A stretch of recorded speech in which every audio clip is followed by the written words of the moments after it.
Put your seats back. Turn your radios up. You want it? Ride along with your girl Info on Rough Riders Radio. Rap with me. It's the Ride Along Friday night smoke session. This is your girl Info 40. We are in the building. Listen, we're holding it down all week long. Don't play with us. By ourselves, 10 toes. Boom. 10 toes. They don't know about that life. They don't. They ain't about that life. You're not knee deep like us. No. At all. But here we are. Trying to tell you. It's the Friday night smoke session, and we got a fire interview coming up. An artist. She's on TV. She's a reality star. Yeah, can we just say she's a reality star? We can say that, yeah, for and sure. And she is like taking over the screen and like really took off her career. So I'm super excited about that conversation because she got a lot of shit to get off her chest. What she told me. So we're gonna be talking to Zoey Brinxx from Love and Hip Hop. That's fire. Super. Yeah. But you know, it's the Friday night smoke session. So, and I think we should just start off with the WTF report. We could do that. Yeah. For sure. Yeah. What do you think? Yeah, let's get into it. All right. Please tell me you saw this. It's a WTF, of course. Russia opens its vaults to reveal black biblical Israelites. What? Say that one more time. I'm telling you. I don't even know if this is real. Is this AI or I don't know. They're finding Say Russia. that one more time. Putin opened some vaults of something somewhere, and they're showing that black Israelites, biblical black Israelites. Okay. What we know, we already know who's black, who's in the Bible. We already know that. Nah, but like showing yeah. proof. But the Vatican had this as well. But you know how the Vatican act. Why do you think Putin did that? Well, of course, it's some political shit. We already know that. I don't know. Now, that's some funny shit, because why I think he did that is because over here in America, black Israelites, like, you know, until people started bringing it to awareness over here, it was never a thought that Israelites was black. That's right, because the thing with the Jews and so let's just say thing's going on. Let's just say most, if not all, of America don't believe in black Israelites. Of course not. So Putin hates America. Right. He's like, hey guys, guess what? Cause chaos. They've been lying. Blacks will wake up. That's funny. Yeah, it's crazy, and that's a what the fuck. But us blacks that are woke, you know, are kind of some new, but maybe they didn't want to believe it. But like, I mean, does that really prove it? Does that prove it for everybody? You know how I always play things we're safe? Kings and queens, which we knew. You know how I play everything safe. Jesus was black, basically. I even though this is proof, this is still through internet and whatever they sent us. Like, it wasn't our reports that went over there and did that. So it's just like, man, I wasn't there. That's how I play just for me to play it the safest. But that's how most everybody's gonna play it. They're like, yeah, okay, there's aliens, okay, yeah, black people are kings and queens. Great. Now what? No, not even saying like brushing it off. Nah, I'm pretty sure people do take it like that, but me, I'm just saying like they could be like, all right, it is true, so what? Like, you know what I'm saying? I'm saying like, even with that proof that was sent over here to us, I wasn't there to witness that myself. I don't know how real this proof is. Right, exactly. Because now you can't really believe shit you see anymore. I don't know what the hell. Yeah. I'm looking at stuff, because they showed these Lego Nike high tops. I'm thinking them shits is real. I'm going to Legos looking for hell no. I'm like, they got a sneaker set? No. Fucking AI. So, okay. The most you could do is just like with stuff like that, not the Legos, but the Putin thing. Right. Just take into consideration, oh shit, like, you know, expand your mind. Like, you don't gotta shut it out. You don't gotta all the way believe it, but you know, just you can entertain the thought. Like, well, I entertained this, so that's why I said that. So, that's why I brought it up. So Fabio Foreign warns that they're putting fentanyl in weed and grabba now. Yeah. Grabba. Yeah. Did you hear me? Yeah. Grabba. Yeah. I know that. I know. I'm looking at you. I know. It's like you can't smoke anything from everywhere. You gotta have one source. True. And that's it. That's it. Yeah. But what if your source is weird? Nah, you know. You would know. Okay. You would know. Yeah, that's true. You would know. Like, Damn. Me and my plug, my bud man, we knew each other for more than 10 to 12 years. Okay, you trust him. Yeah. I knew him since 6th grade. Like, you feel what I'm saying? We grown ass men now. Like, you feel me? So it's like, I 100% know. And you know, like the grabber spots, like you just like you know who with that, like when you really a smoker and you like really considerate about how you still treat your body while smoking, you know where to not get grabber from. Like that ass. Like, all jokes aside. And then that's why I was telling people like that some grabber came out called, it was like, you know, like the candy warheads, where it's like I know what dude, like the head exploding. They had like that logo, and it was something heads, it was hot heads or some shit like that. Like it was a grabber, it was in like a purple like tube. And I was like, yo, like I went to go get grabber from the nigga that I usually go get grabber from, and he handed me that. I said, yo, stop playing with me. I said, yo, give me the other shit. He was like, it's the same shit. I said, bro, it's not the same shit. From that day on, I was preaching to niggas like, yo, bro, y'all should stop smoking that shit. Whole time story come out, it shows a factory with them making that shit. It's molded grabber, all types of shit, just nasty shit on there. I'm just like, see, bro, y'all niggas be smoking anything. That's what I'm saying. Anything. Period. Watch your grabber. Watch your weed too. Like, you can't just get it anywhere. Like just off the corner, you don't know what you're really getting. Yeah, lacing. People do anything. Weed is fucking wicked. Yeah, that's not nice. Wicked. Lace the other shit. Don't mess with us weed heads. Don't do that. We're nice people, man. I'm speaking for all the weed heads of the world. Yeah. Like, don't do that. I was about to say, why would you do that? Don't mess with the bud. But I know why they do that. Yeah, get people off the streets. It make people scared, and they'll go to the dispensaries. No. No, why? So they can get you hooked. They keep coming back. They don't. Yeah. Yeah, like they don't like overdose it to where you'll fucking die. Nobody wants a body on your hand. 9 times out of 10, you're gonna know where. Somebody's gonna know where you get your weed from, and that person's gonna get, you know, life or whatever the case may be. But they just put enough just for people to get hooked and keep coming back. Okay. Well, this is still the WTF report, so the fuck. This European restaurant is offering its first 5-star meal in space for $495,000. Niggas gonna come back 30 years older.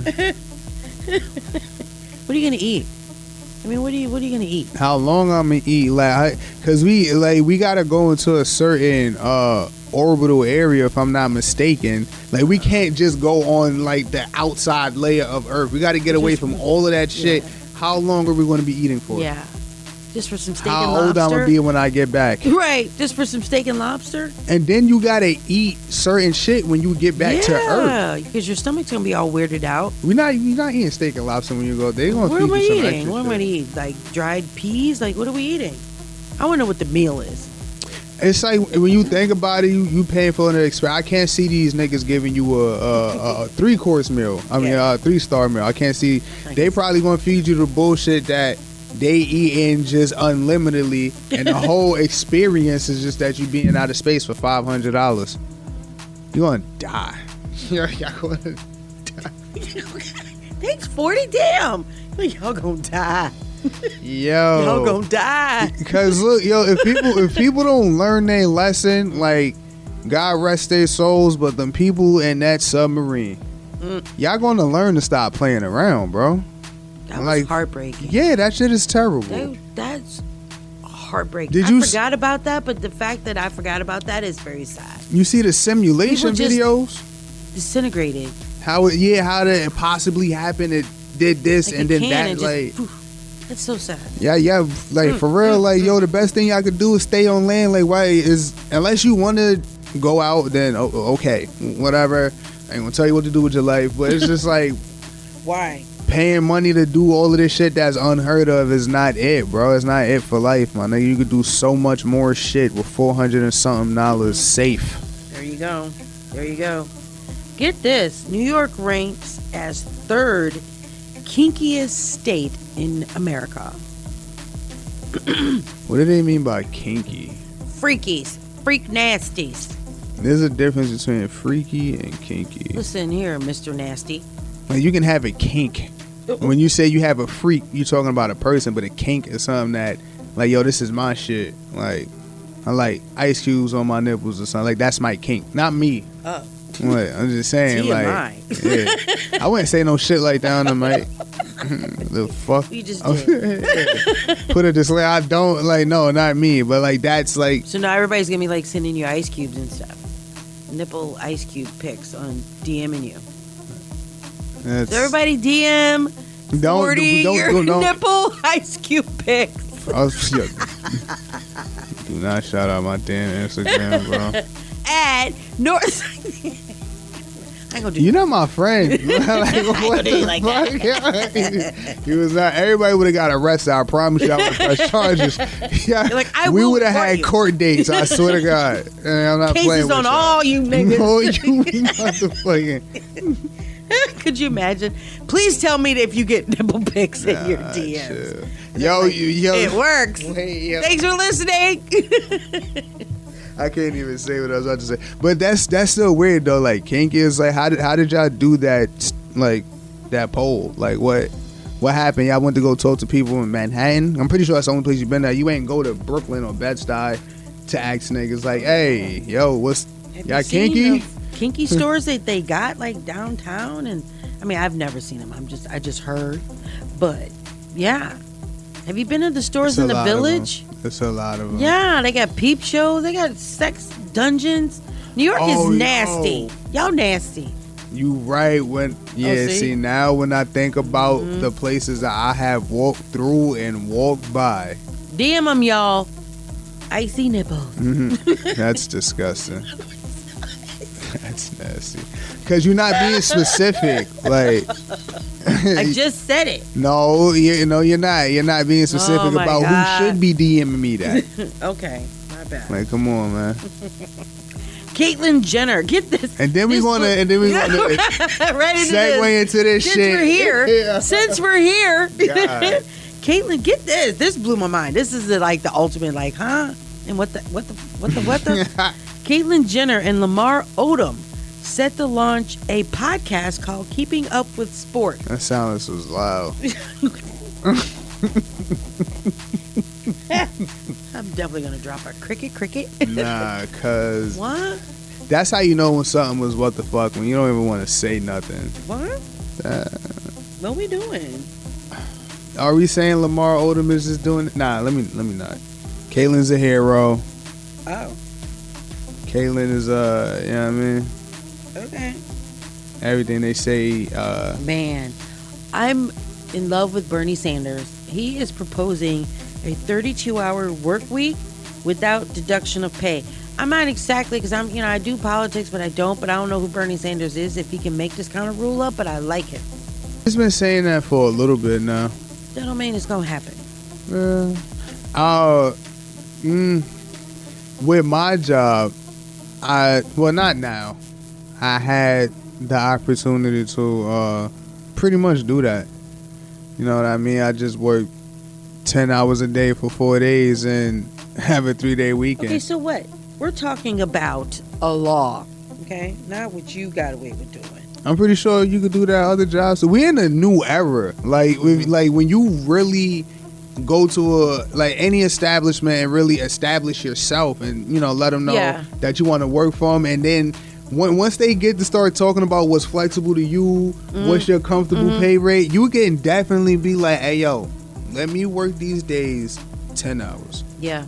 They gonna abide in today's I definitely time. Be shaving off time on my shifts in different times in different ways. You talking about shaving off? We just talking about a regular work day. But see, I'm salary. There's a difference. Yeah, word that too. Salary. And I was about to say, like, I guess I would say average, because not everybody is not saying info. Because I know other people too. Not everybody's a CNA or a nurse or something like that. So I would say average work day is 8 hours, an 8-hour shift. We're talking about just adding on 2 more hours. But being that I'm salary, I get paid for 37.5 hours, but I actually work almost 50. And sometimes more than that. It's jacked up. Yeah, I want my money. I don't like salary, bro. Anyway, it's fucked up. Anyway, But shout out to also President Joe Biden announces the cancellation of $6 billion in student loan debts for 78,000 public service workers. I really hope that includes me. I'm just yo. You said Biden? You said Biden? Yeah. Please, Biden, have my name on that list. I need you, bro. He trying to crack the safe like Uncle Donnie. Yeah, I'm hoping and praying. I'm hoping and wishing and praying and hoping and wishing and praying. And praying. He running. I don't know. That's why that made me think about it. I need that. So anyway, also this is the biggest what the because I'm not even sure what this means. Screwdrivers drills are now permitted on Boeing flights to allow passengers to help with maintenance. I don't think that's true. I want. What?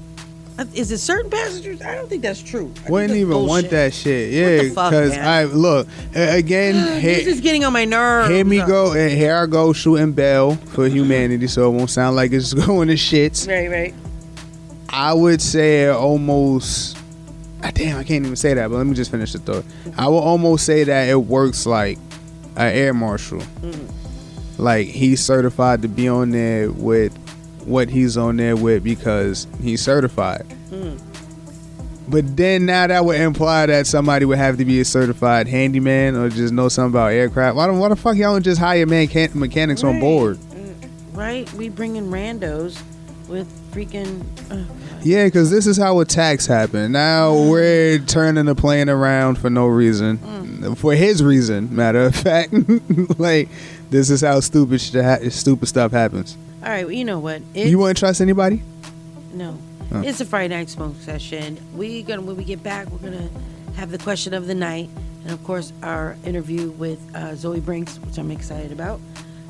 So keep it locked, light up, drink up. What are we doing? It's on a Friday night. We chilling. Rough Riders Radio, the ride along, right here in the pit. And the PIT. Locked. Okay. Ooh. Ow. It's the ride along Friday night smoke session on Rough Riders Radio. Spark something, cause we lit.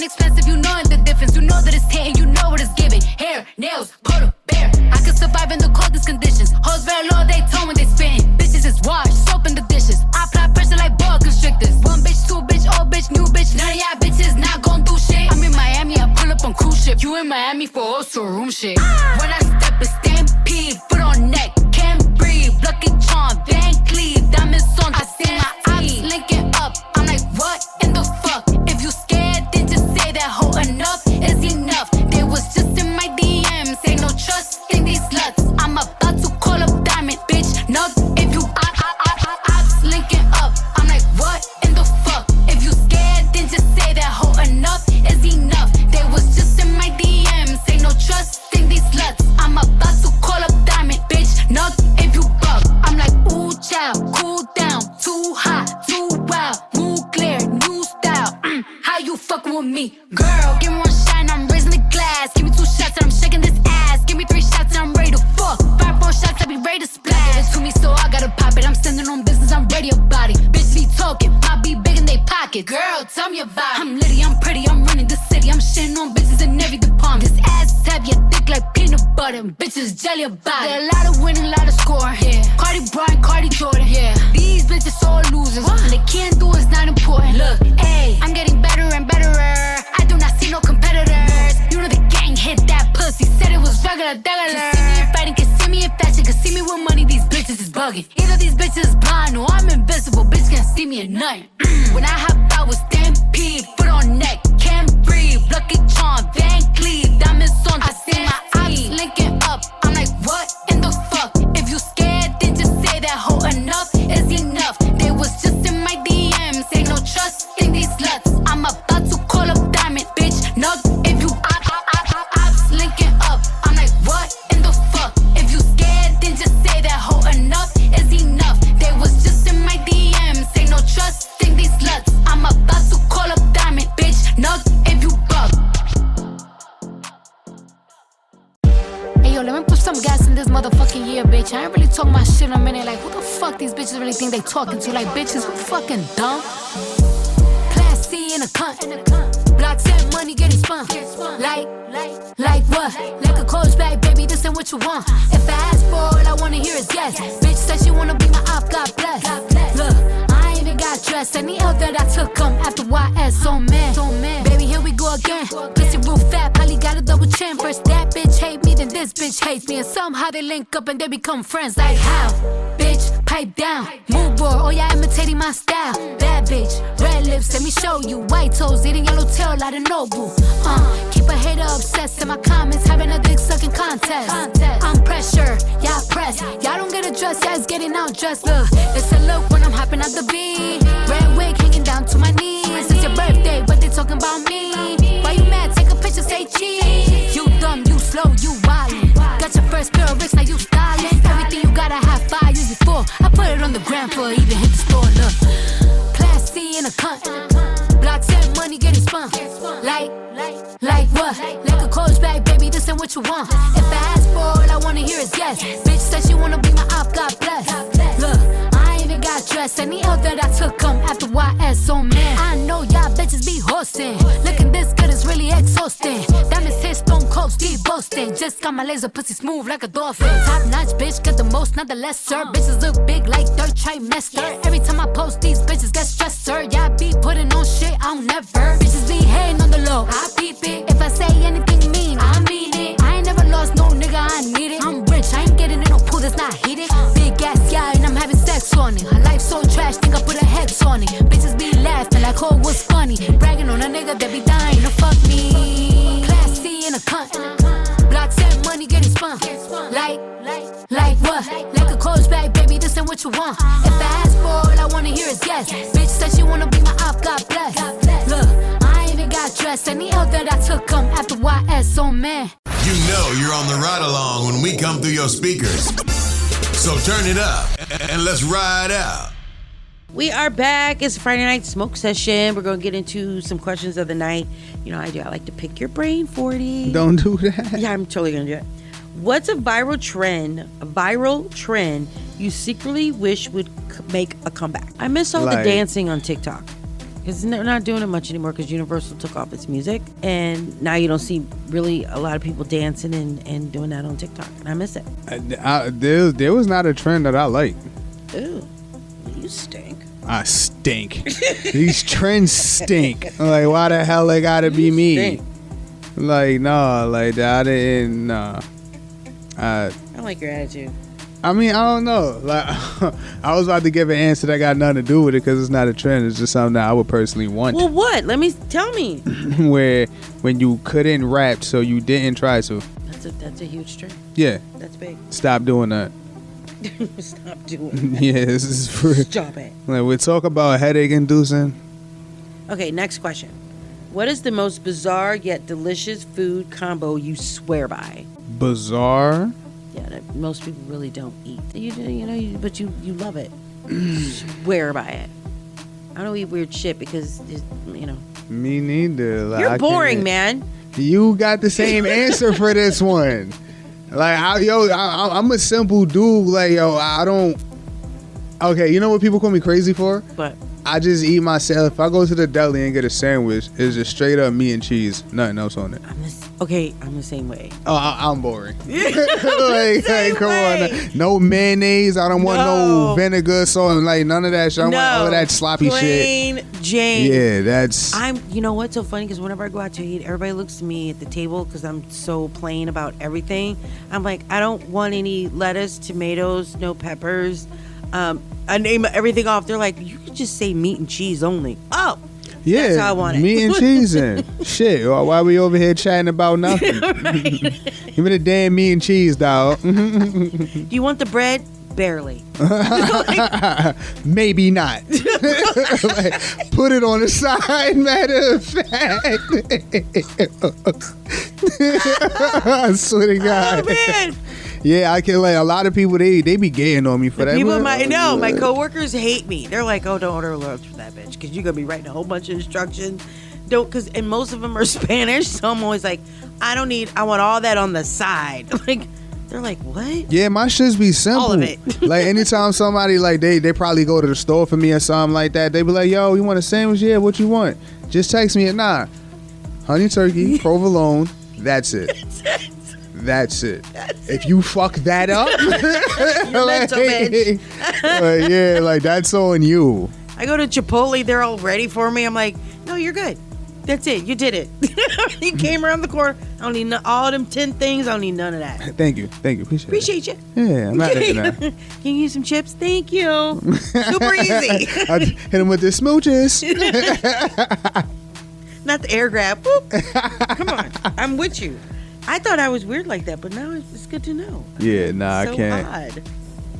Cannot. All right, what's the next question? If you could instantly master any musical instrument, which one would it be and why? Piano.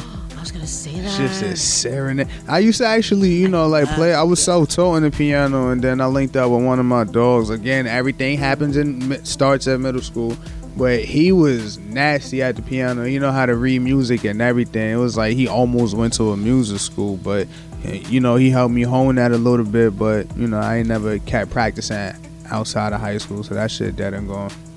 But yeah, I used to really like play that shit. Like I like the sound of it. Like I like the challenge of it. I love the piano. That shit's so much muscle memory. Like that's a challenge for me. I fuck with it.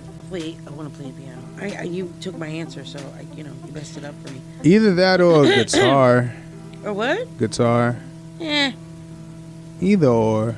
Either or? Nah. I mean, you know piano. what? You know why I would probably say guitar? Because out of everything that I never, of course, tried all instruments because it's a lot. But I try like basic shit, clarinet, trumpet, especially the drums. The drums, that was my shit. I was nasty on the drums. You like the drums? I hadn't liked it. I used to go crazy on the drums. I tried playing every instrument you could possibly think of and had no talent. But the guitar was just one of those instruments that no matter how many times I picked it up, I just never learned how to use that motherfucker. It was just always super difficult. I couldn't focus long enough. Yeah. I didn't have time. All my teachers suck. If you listening. Wow. Y'all didn't do a good job. Don't blame them because your mind went right. No. Yeah. Yeah. Right. Well, my piano teacher, I remember she had bad breath, but she was pretty. I remember that. Her name, I don't remember. How long you had that piano teacher for? I don't remember shit. All I learned eventually how to play. Wait. You will remember how long you had bad breath in your face for? It was a while. Ew. It's really nasty. And I only learned how to play like Silent Night and Twinkle Twinkle Little Star. That's it. It was more organ-y because she really started me out on an organ because my hands were really small. We're not getting into that. Anyway. Would give or take like three months? No. Like 4 months? Like 5th and 6th grade. Oh my God. And you only learned that? Yeah. Her breath stank and I couldn't really focus. Did you tell your parents? No. Aw. You just took it. I just took it. That's nasty. Next Hell question. no. You're nuts. It's you. If you could invent a new award show, what would it celebrate? That's a good question. That's a great question. Damn, man. Come on, man. You gotta get with it. Like, nah, cause I ain't gonna front you came with the haymakers tonight. I ain't gonna lie. Like that's a really good question. Yeah. That's a really good question. Shit, I would. Damn. Do you got one? I think they do this stuff already, but I've never seen like an award show for like chefs or something like that, or like, what I would like to see really for them to really focus on. Well, they do it like podcasts and like new platforms and things like that, like hip hop platforms and music festivals, like the stuff that people are really getting into. What's the new age stuff now? Because like, the Grammys are cool and the Oscars, but that's still so old. Like something new, like graphics and create something creative. That's all. That's the only thing I can just think of anything like specific type of award show. But that's what I came up with. All right, they don't do it, but like I guess they kind of do it like with their own type of shows. but it'll be just as weird and rigged as the Grammys. But just to toss one up there, I would say like fashion, like just straight up. Like a fashion award show. Yeah, like top most innovative creator of the year, some shit like that. And have like a full competition, like a Project Runway, but high end. Most consistent creator of the year and all this other shit. Yeah, and like a competition. Yeah. Because they do it for like amateurs, like Project Runway and, you know, Top Chef type of things. But like a full on, everybody gets dressed up, red carpet, that type of stuff. You said for what? What? No, you said they do it for what type of stuff? I mean, they have shows, like competition shows, like Top Chef, Next Supermodel, you know, like that type of stuff. But nothing, you talking about like high end. Yeah, that's not like an award. Like that's just like recognition if like you can in get all, there. Different like categories of fashion. Yeah, like those type of stuff. Those are challenges they got to get through. Like we're talking about niggas that already made it there, and you deserve to be here because you're ready. We don't need to see you go through the challenges because we saw that already. You still here, type shit. I get it. That's dope. Okay, that's a good idea. Very smart. Yeah, that'll be something that I would be interested in watching. Like, I just hope it won't be like fucking weird. Like, you know, like those big. It would be like those big ass stiff clothes with shoulder pads and shit. Like, just not that type of fashion. Like, can we like really like keep fashion for how we all know for fashion really to be, please? Like, that's all I ask. If that award show was to ever come out, really keep it fashion and not weirdness, please. Like, that shit is annoying. So who do you think, last question of the night, I should just make it questions of the night instead of just one question because we go on. Who do you think is the next big thing in the music industry? Any artists you see that are like on the come up that you're like, look out for, you know, like that? Who you been looking at? It's going to be biased.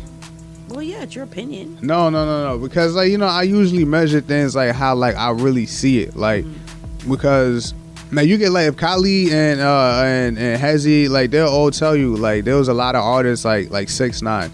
Way before he dropped that Gumo song, he came out with a song called Totem Poles with Trippie Redd. And I was like, I said, you know, give it a little bit. He gonna blow up. And probably, like, a year or two after that, he started catching wing blow. Like, so, you know, I had the air for that type of shit, but nobody's really been striking me. But one person that I feel like is still coming, like on the up and up, like still, is Ransom from New Jersey. Like that nigga, he's really a dangerous lyricist. Like he rap. Like 9 times out of 10, if you on a song with him, if you don't keep up with him, he's just gonna embarrass you on the record. Like embarrass you on the record. Like, he's really dope. He been out here rapping for like a while. Like he was on like old songs with Ross and Wayne, I think between like 2009 and 2011. He's been out here for a little bit, but you know, shit starting to hit and switch gears. He's been doing a lot of things like the past, like I would say like 5 years now. He's been doing like a lot of shit, probably a little longer than that, like consistently. But You know who I think's gonna blow up? And it's not even anybody sleeping on him. I just think he's just great to blow up. It's Dice Pesos. Yeah. Take off. Yeah, I can see that. You can see it, can you? Like I can see it coming. that. Like he's got that drip, the glow. That's a good swag. eye. Yeah, I like Dice Pesos. He was up here. We had him on the radio station. Right. And you know, he's doing his thing out there. So you know, I'm ready to see him blow up. Yeah, hell yeah. Yeah, and then the artist that we have coming up, she's doing her thing, Zoey Brinxx. You know, and been working for years and took off her career. So we're gonna be talking to her, in what she's been doing with Love and Hip Hop, how she got on Love and Hip Hop, all about her music. She can even give us some little tea about, you know, what's been going on with Love and Hip Hop. There's been a lot going on with behind Love the and scenes. Hip She Hop. might give us some of that information. So I'm excited. Might be leaked, might not. In Miami, was it the 305? Dade County, baby. What? Miami? Get me the lying. Let me make sure. Don't before I get me talk the some lying. Shit. Miami. Oh, let me spell it right. Oh, yeah, 305. Yeah, 305. Yeah. Yeah, 305. Come on now. Pitbull made me remember that. I had to sing a Pitbull lyric. It's Mr. 305. Yo, son, I'm not even going to get into that. So I'm excited to talk to her and see what she's got going on. Yeah. Yeah, so it's the Friday night smoke session. This is your girl Info 40. When we get back, we're going to be chopping it up with Zoey Brinxx, baby. Loving hip hop in the building. You know how we do it. The Ride Along, baby, on Rough Riders Radio. You know, we've been on this road to success, so stay in your lane. Use your blinkers, check your mirrors, and don't catch the wrong exit. Hey, who made it? Hey, yo, hey, it's the beat for me. Wanna fuck with a baddie, the baddest. But I'm sorry, little baby, I live in the Bronx. My bitches is ghetto and ratchet. Man, this shit'll get lit with the matches. Don't be wanting no smoke till I'm passing. If it's static, like a paddock. I ain't shaking my hip. I'm just making sure I got the blick. Up in the traffic, shit got a cake. You dip, he dip, she dip, we dip. Stunning on niggas that ain't in my bracket. If you want the cookie, gotta tax it. All of my exes wish I was average. Snap that pussy, got him like a last. Let's get it. How we move? I'm in tune with the trappers and goons. Bitches would sleep, I was hitting the snooze. Yellow tape, I put a bitch on the news. Like, I be lining these niggas, they fool. You fall in love, you be sending him nudes. After I fuck him, I give him the boot. I be hiding in Kentucky, he think I'm his boo. Wanna fuck with a baddie, the baddest. But I'm sorry, little baby, I live in the Bronx. My bitches is ghetto and ratchet. Man, this shit'll get lit with a matches. Don't be wanting no smoke till I'm passing. If it's static, like a paddock. Automatic. Hood niggas and drug dealers and gang members with tattoos with a big flick and a big dick, and he eat pussy like a vacuum. Fuck the drill rapper, he be killing shit. Fuck the scamming nigga, he be stealing shit. I mean, I let him hit, then we fell asleep, and when I woke up, he was still in it. Yeah, it's Remy, it's Liddy. Just got some brand new titties. My ass so soft and I'm real like pretty. Love how I talk, so New York City got a problem, bitch, say something. If I want your nigga, I take him. Yeah, my voice deep, cause my throat deep, and he want me and Connie in a threesome. Big problems. Wanna fuck with a baddie, the baddest. But I'm sorry, little baby, I live in the Bronx. All my bitches is ghetto and ratchet. Man, this shit'll get lit with a matches. Don't be wanting no smoke till I'm passing. If it's static, like a paddock. Automatics. Wanna fuck with a baddie, the baddest. But I'm sorry, little baby, I live in the Bronx. All my bitches is ghetto and ratchet. Man, this shit'll get lit with a matches. Don't be wanting no smoke till I'm passing. If it's static, like a paddock. Automatics. When I'm patting my side, I ain't shaking my hip. I'm just making sure I got the blick. Up in the traffic, shit got a cake. You dip, he dip, she dip, we dip. When I'm patting my side, I ain't shaking my hip. I'm just making sure I got the blick. Up in the traffic, shit got a cake. You dip, he dip, she dip, we dip.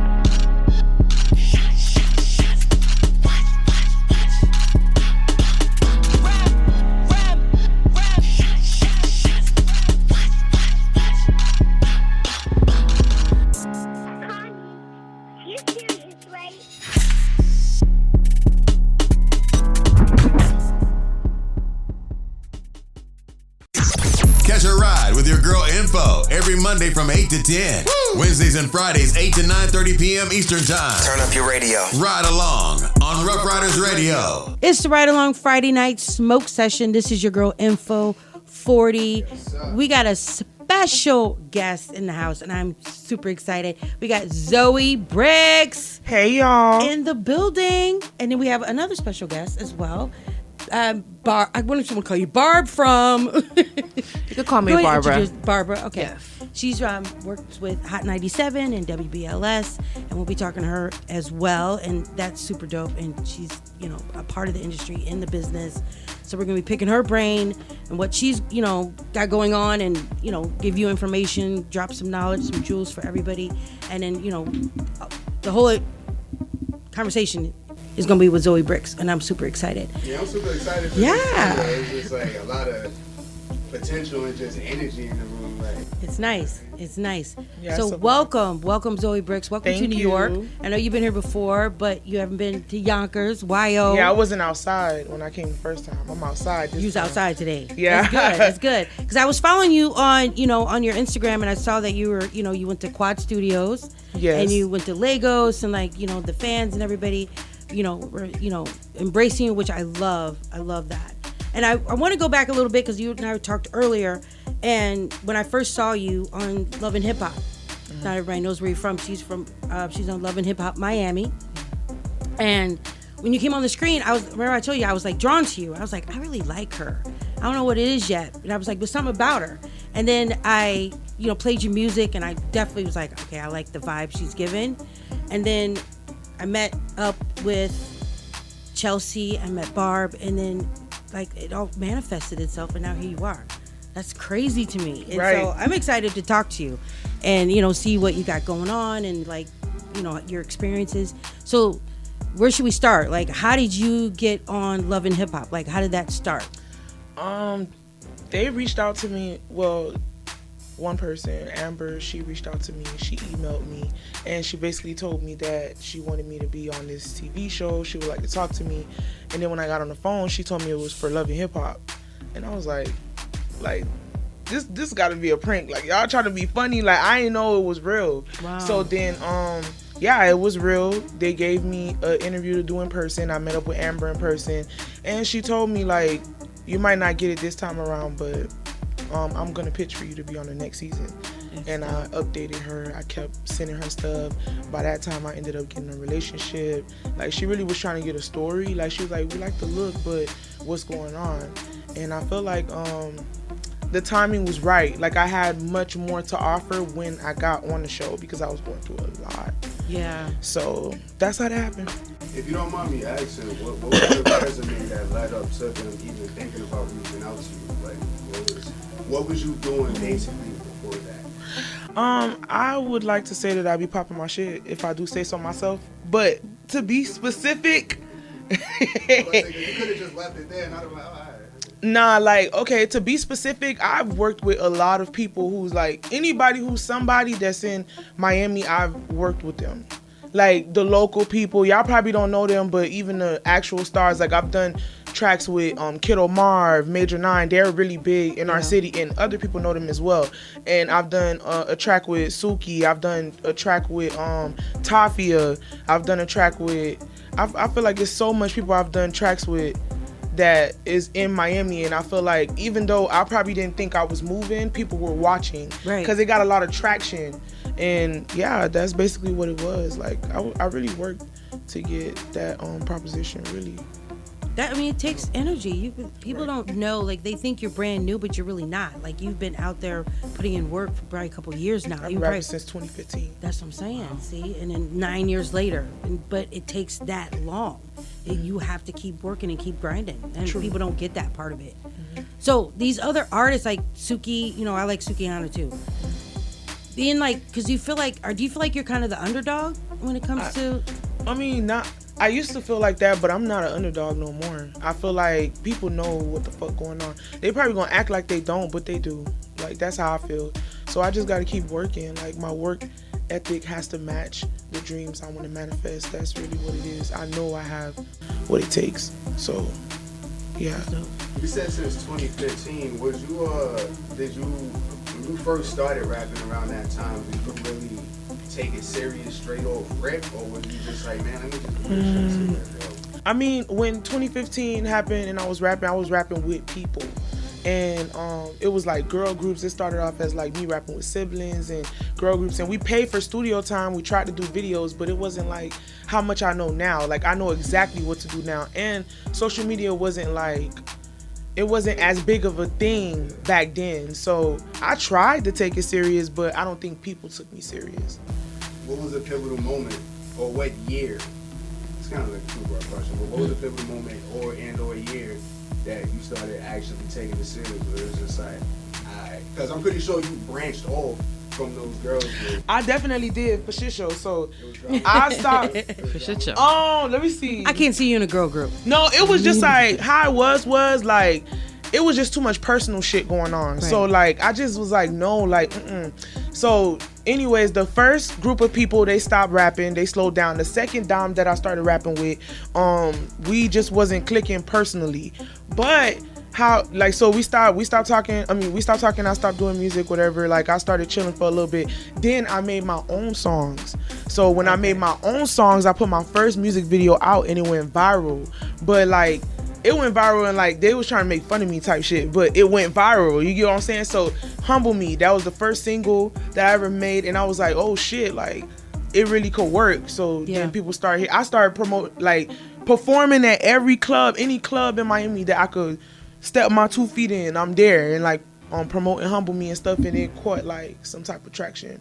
But that speaks hella volume that the first thing that you put out is called Humble Me, and it was humbling that you went viral, and on top of that, it was more negative comments than positive, so that's humbling too. Like that's just like trifecta. Your world works. Like, like, really like universal. Like that's crazy. Yeah, it was crazy. Now, have people compared you to Lizzo? Because I know that, you know. Only Big D stupid ass. I fuck with Big D now, but stupid ass shit, like, she a big girl. They just want to say that. Like, they just want to, yeah. If I was like, if she was skinny, they wouldn't compare me to her, really. They compare me to, like, Missy Elliott. Okay. They compare me to Biggie. They compare me, not looks, spitting.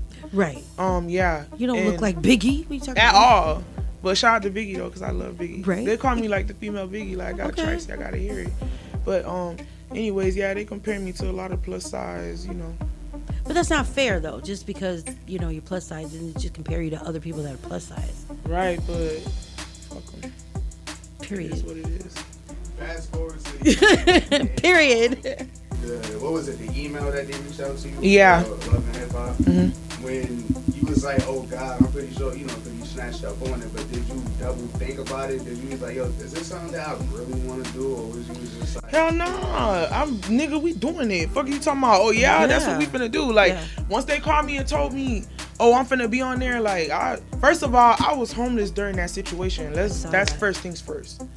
Homeless in a situation literally got my whole like life in my car. So I'm sleeping in my shop and everything. Like in my head, like mind you, it's not on no shit like, oh, you ain't got $1. I have a shop and I'm doing hair. I got like bands saved up, but Miami different. Like you can't just have 2-3 bands and be like, oh, I'm finna move. You gotta have like about 5-6 of them motherfuckers. So and more on top of that. Yeah, to back that up. That's when my boyfriend came in. I was going with him, but the homeless situation, and that's another thing with the show. Like people be like, oh, how you say you was homeless and you was going with your boyfriend, this and that. No, I was staying with my mom. And at the time, my mom was ready to move in somewhere else. So she was ready to, you feel me, like settle in this place. This is the place we wanted to go to. Boom. We had everything set up. And then the people hit us up and was like, oh, the house is not ready. So now we got to find somewhere else. Right. Right. And that's last minute. This is all happening at once. Like at once. So once that happened, he started saving up too. And he got me the crib. So you feel me? I had to tell the Love Hip Hop people, like when they was calling me and stuff and they was telling me, oh, you got to set up an interview. The only reason why I told them that and I got on the show and talked about that is because they wanted me to present myself a certain way when I was talking to these people on the station. And I told them straight up, like, I'm homeless right now, kid. Like, I can't keep spending my money on, you feel me? Right. Wookie woo, like getting dolled up and shit. I got stuff to worry about. So True. That turned into like, they like, damn, like I didn't even know that made them look at me different. And like instantly, like we got to have her on the show. Because later down the line, I had that conversation. Correct. But yeah. But did you feel, I mean, how did you feel about sharing that part of your life? Like I had to. You had to. I had to. Like, because there are people out there struggling just that way. I can't tell them, no, I'm not doing it and be like, oh, I don't give a fuck. That's why I ain't doing it. Because I said no. I can't do that. I have to let them understand and like, you get what I'm saying? Like, you got to be real because this is a big opportunity, nigga. Why you saying no? You get what I'm saying? So, it's like you got nothing to lose. Why would I lie? Right? I'm at the bottom, nigga. It's no lower than this. Like, literally, that's how I'm feeling. So now I'm like, this is a big ass opportunity. If I'm gonna say anything or disagree with anything they got going on, I have to make sure I'm very specific so they can respect my perspective. So that's how that situation happened. Yeah. I feel you on that. Yeah, it was a lot, but I kind of want to get into the business of being an independent artist. But you know what? Can you hold that thought real quick? I want to listen to that song, your first song that we were talking about. Well, Humble Me? Humble Me. I want to hear that. And then when we get back, we're going to get into some more of the business part. When I hear my old music. Let's hear it. Why you say that? I don't know. It's just like, 100% understand. Definitely understand. Oh, Jesus. That's the artist in you. Even the video is just like. What? What does that mean? All right, well, you know what? Let's check it out. This is your girl Info 40. It's the Ride Along Rough Riders Radio Friday night smoke session. We got Zoey Brinxx in the building. We're gonna check out her song that went viral, that got her noticed by everybody. Humble Me, right? Mm-hmm. That's it. All right, Humble Me. Let's check it out. We're always on the go, riding through your hood. There's no slowing down. This is the Ride Along.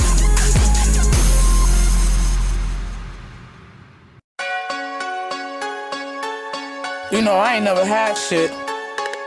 I'm humble now. Yeah. It go like.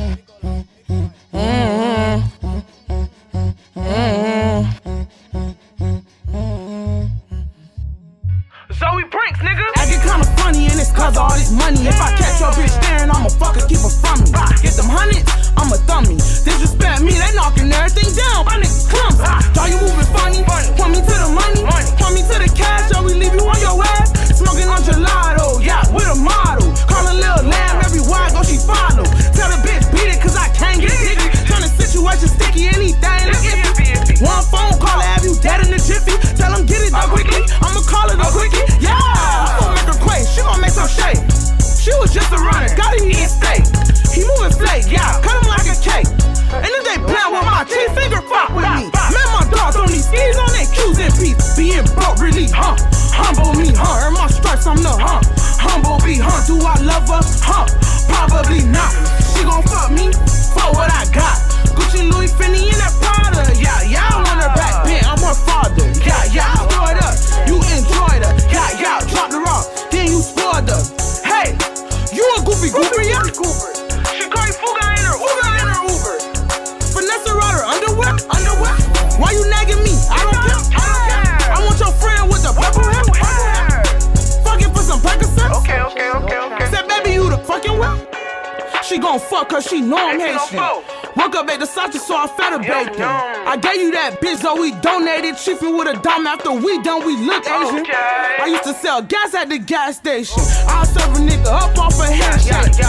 Playing with my money is an invitation. Playing with the gang, don't need no invitation. We gon' pull up pop, or you broke, you are not my op. Up on your pops, we was wildin', so I had to stop. Humble getting money now, who they gon' call bummy now? Ruby split the money, so they moving kinda funny now. Man, my dogs on these skis on their Q's and peace. Being broke really, humble me, earn my stripes, I'm the, humble be, do I love her, probably not. She gon' fuck me, what I got. She wanna fun now, she used to make fun of me. Being broke really, humble me. She wanna fun now, she used to make fun of me. Being broke really, humble me.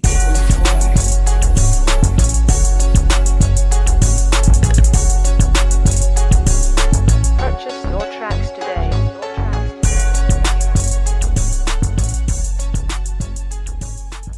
You're tuned in to the Ride Along, baby, on Rough Riders Radio. Keep it locked. We are back. That was Zoey Brinxx, Humble Me. That was fire, for real. Thank you. Now, where'd you say you shot that? North Miami? That's where you're from? Yeah. Okay. Right 6th in the Ave. hood. Mm-hmm. People, you know what? Those are the best Haiti. videos to me. Oh, okay. What'd you say? Lil Haiti. Oh, love it. My mom from Lil Haiti. You're from Lil Haiti? My mom. Your mom? Okay. But you know what? Those are the best videos that have shot, which is everybody comes out, everybody's like just in the hood and they enjoying it, and the energy, it gives you everything you needed. I like it. Yeah. I was scared before we played it because what the face you made, but listening to it and watching to it, I felt that. Like the energy, the vibe, the spit level, like Humble Me was such a great title because it shows the beginning. And that's the most humble part of the journey. Yeah. And that's kind of what I wanted to get into, was the journey of being an independent artist and that part of it. Another part that doesn't get talked about much. So, Barb, can you tell everybody who, listening, where you're from and what you do so that we can have that, recorded? Yeah, for sure.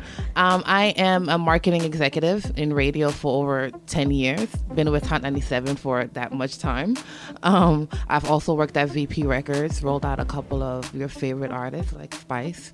And with the radio, I've worked with a lot of great brands and personalities. And I had a great time working with Ebro, working with independent artists like you on our Who's Next stage.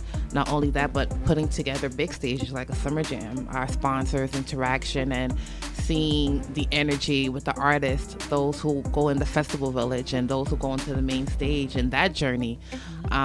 It truly is a humbling experience, I can say, for these past 10 plus years to watch. So yeah, that is where I'm from and what I've done.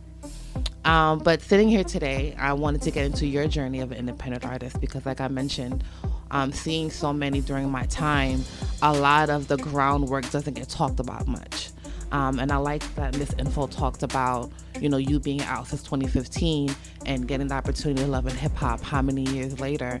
A lot of times people on the outside see people like you like, oh, she overnight success. She's on TV, she's making music. Well, I'm gonna do that and I'm gonna make it. I'm gonna win. All I gotta do is get on Love and Hip Hop. All I gotta do. But they don't really see the work behind it. You talked about being homeless at a point just now before we went on the break. And I wanted to ask you, how was that from being homeless to now having a team? And how do you support your team? And what is the goal? Is it to stay independent or do you want to get signed to a major label? I think I do want to get signed to a major label, but it just gotta make sense. But honestly, right now, being independent, the way my team move is really, really working. That's what I can say. And how I support my team is hearing them out, and whatever their ideas is, I try to make sure I get it done and make them feel appreciated for it. Even though I be snapping sometimes, you feel me? So you gotta do that though. But I just respect their work ethic by getting shit done. Like, they're here for a reason, and it's because they believe in me and they think I'm finna win. And I know I'm gonna win. So yeah, that's really what I do. Just get to work and do what needs to be done. That's how I support. You know, thank them in private, talk to them. You know, let them know. So. Yeah. And how many people are on your team? Like, people that don't know, like, because you came with a team. So what can you give their titles of who's all on your team? We have Deshaun. He is my manager / brother. Okay. We have Chelsea. She's gonna be my PR. Shout out to Chelsea. Yeah, shout out to Chelsea. Shout out to we Chelsea. have EJ. He's a part of Brinxx Squad, and he's my photographer and videographer. Okay. We have my boyfriend Kelvin, and we have Shavine, who supports my manager. There you go. That's his. You got to have all those people with you. Yeah. And then somebody to keep you looking fabulous as well. Yeah, So well, you know, I do Baddies on the Budget on Instagram. You feel me? Makeup brands, y'all need to holler at your girl. For real. I do my own makeup sometimes, which is like today and the rest of the days that I've been on the trip. But I have a photo shoot coming up, so I'm gonna get my makeup done. But I be doing my makeup sometimes. And shout out to my hairstylist, Beautiful Hustler. She did my hair. All right, there you go.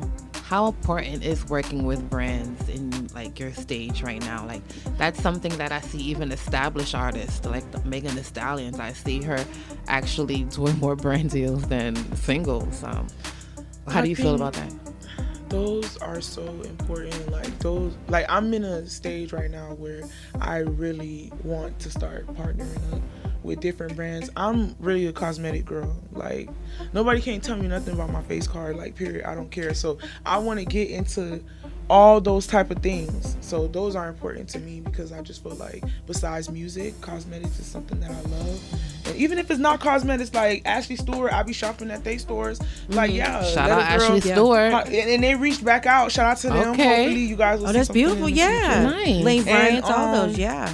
Yeah, I should hit them up too. Fashion Nova, I need to hit them up too. Yeah. But I just think that, like, if I love to do this, if I love to get cute the same way I love music, I need to partner up with them and make some money off that too. Like, yeah, that's how I feel about that. Yeah, and part of the pros about partnering with the brand is that it introduces you to a whole nother set of audience, right? Of people who probably didn't even know of you before, and now they see you wearing a clothing or from their favorite store, and that makes them interested and look you up. And so all of that is very important. So it's a good thing that you're doing. And I'm happy that you mentioned that, going back to that, the whole team and listening to your team. You know, going back to the time working with labels, Chelsea and I, we found that a lot of artists, they want to make it, they have the will to make it, but you have a team for a reason, right? Like, you're the artist and these are the brains of the operation. So if you're not respecting them and you're not listening to them, like, how do you see yourself succeeding? You know, like, they're important. They're your right hand, you know, people. So I know we're also going to get into relationships because we talked about this a little bit before, because you mentioned your boyfriend. Right. Going back to the team. Hesitate. Going back to the team. I'm thinking about your answer. You mentioned your boyfriend is a part of your team. That's important. Yeah, so that is a ton of worms right there, right? Like, how do you manage that? Like, what happens if you get into an argument? what happens if you don't want to talk to him tomorrow and there's a show going on? Like, and as a woman, how does he feel about you possibly going to shows without him? Like, what if he can't make it and somebody's taking a picture with, like, all of that plays but those the things role have as happened, well. though. You've already A had lot to deal of with those some things, of it already. and I just feel like with the person that I'm dating, like, he don't really care about him not being able to make it. We live totally different lives. Like, he's a hardworking man. He got a job. Okay. You feel me? And he do sales. He's really good at what he do. You feel me?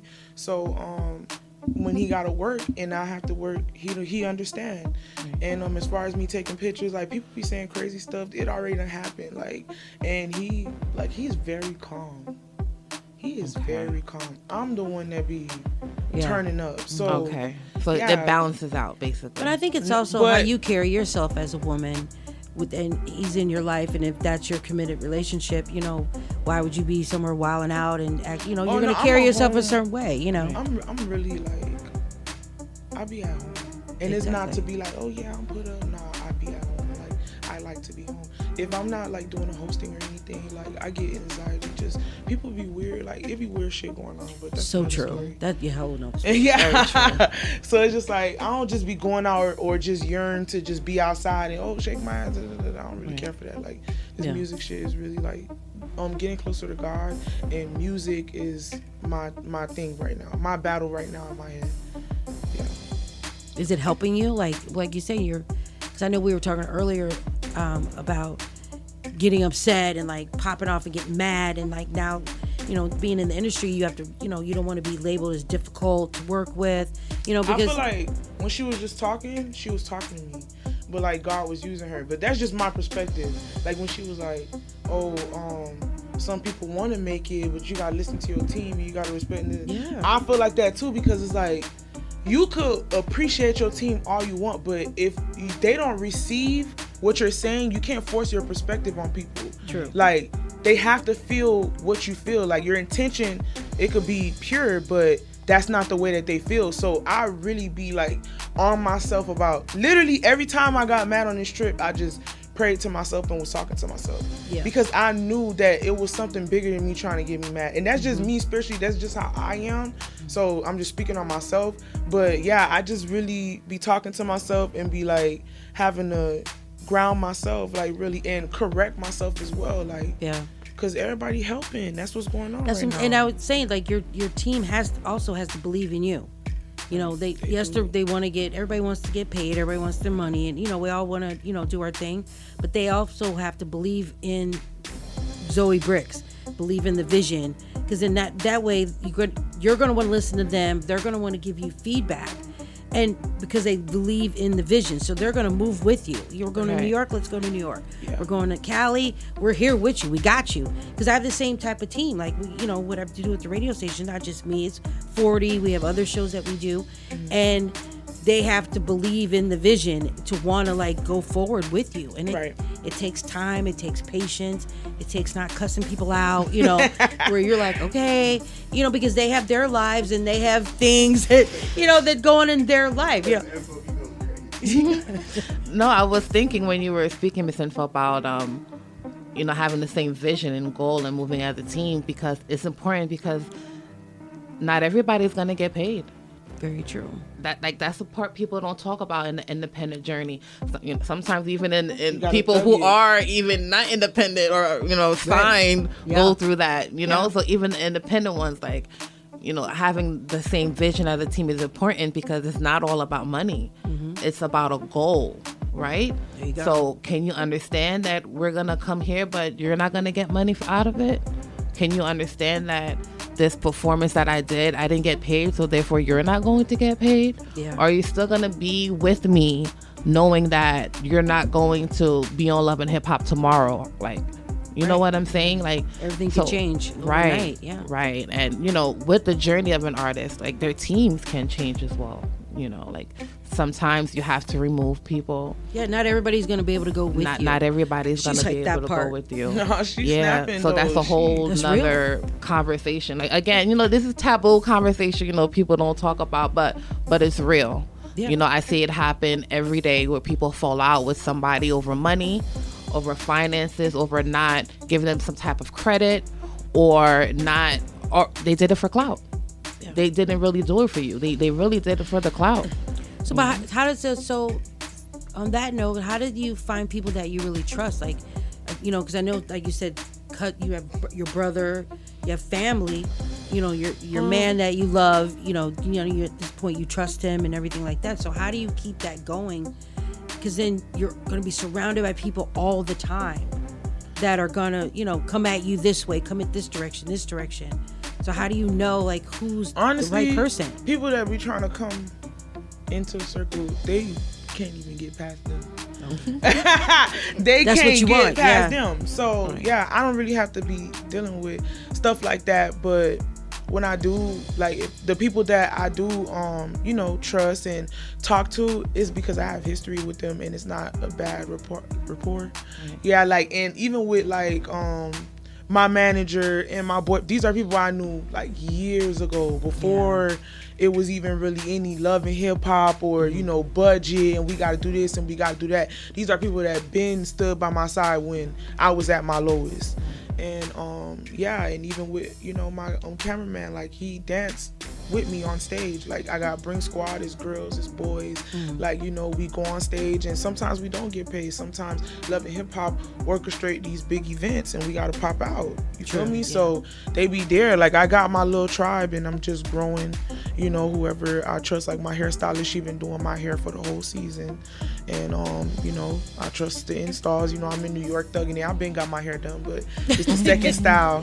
So it's just like, I'm around people that I really trust because I got history with them. Yeah, so basically anybody else that you meet, you really got to trust like that because you already got the team and surrounded that you trust the most, basically. Yeah, and if we give them a chance, my people's going to peep them out. Like, we all understand what's going on. Like, they got my back too. In the professional space, like, how do you find the people you want to collab with? So with your team, it's people you already know, but as far as a record and putting your art out there, how do you say yes to, like, the Sukianas of the world? Like, what makes you want to collab?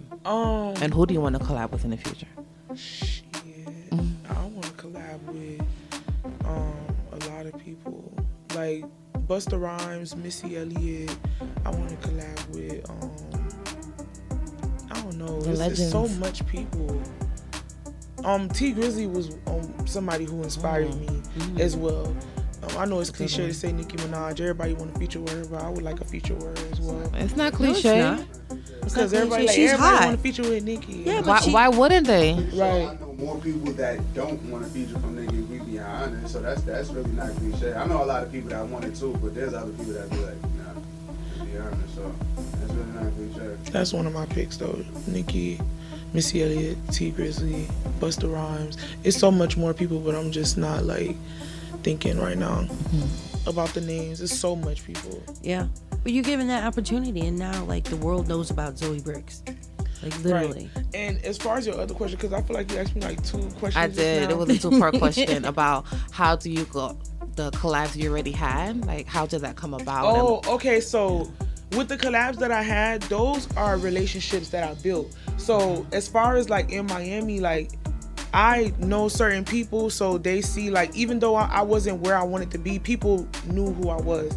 for a local rapper, if you get what I'm trying to say. So people would still, like, they'll see me out, show me love and stuff like that, and that's how these relationships happen. Like with Kiddo Marv and Major 9, I knew Major 9 from when I used to, I know Major 9 from when I used to throw parties a long time ago. Major 9 locked me in with Kiddo, and then Sam Sneak, and then with the Suki thing, Hood Brat, I knew Hood Brat, and I was at Hood Brat birthday party. Like, it's just connections, the little connections. From where? From NMB, North Miami Beach in Miami. Right. Yeah. NMB. That's where he from. NMB. Yeah, he from NMB. Okay, I got you. So yeah, that's how I be getting features with people. It's really relationships. I ain't have to pay for none of those features that I even named. That was my next question. Did anybody ask for payment, or was payment ever? The thing with Suki was we was actually friends in real life. That's what it was. Like, it wasn't no. You said what? Oh no, I was trying to get hair. Oh, I was like, am I not supposed to say something? No. Oh, but anyway. I'm like, what happened? Like, don't, like, what's wrong don't with you? say that. But the thing with her was we was actually friends. Okay. So we was just hanging out with each other a lot, and I started doing her hair. Like, it wasn't really like as soon as we started meeting up, oh yeah, we got a feature. Like, I've been friends with her for a little minute. Like, I was friends with her for a minute. We not friends no more. I was just going to ask, are you still friends? Nah, but we ain't beefing though. Like, it's just like we don't hang around each other no more. Like, are those arguments and stuff on? Yeah, I know. That's what I was asking. Are those arguments really real? I wanted to ask that, but I felt like it was really a silly question because I don't think it's silly. No, my scenes be real. Yeah. I had to go in there and talk about the homeless situation and have conversation with my boyfriend. My grandpa passed while I was filming the show. Like, I had to go through real things. And the arguments that I got into, the motherfuckers be coming for me for real. If you watch the show for real, you will see that I started off as an underdog and then they dropped me in to the front and started making me have more scenes on the show. Yeah. So I noticed that I was happy about that because, you feel me, I'm getting paid. Right. But people started taking advantage of that and trying to argue with me on purpose because people putting shit in their head, and I'm not playing around. People think it's fake. I'm not playing. Like, if you're gonna disrespect me, I know I'm not supposed to say this, but I don't give a fuck. You're not finna talk to me like that. That's the problem. Like, and they don't be saying like regular shit. They be trying to make me feel away because they see how highly I think of myself. Exactly. But they don't understand how much it took to get me here, how I used to think of myself. So it's like, no, my scenes do not be fake. No, it do not be fake. They be coming for me for real. I get into it with these people for real. They probably have a hidden agenda. I don't know what their agenda Probably is, but jealousy. they say rude things to me. You can see it it. can also be camera time. They want to get camera That's what time. I'm saying, 'cause you're on the yeah. camera. Yeah, so they're trying to get on camera. In the heat of the moment, do you just be like, man, I don't give a fuck, or do you really try to stop, take a step back and put it God? In the heat of the... No, I just learned that. What are you talking about? Like, I just picked that up. Yo, no, like a couple of weeks ago.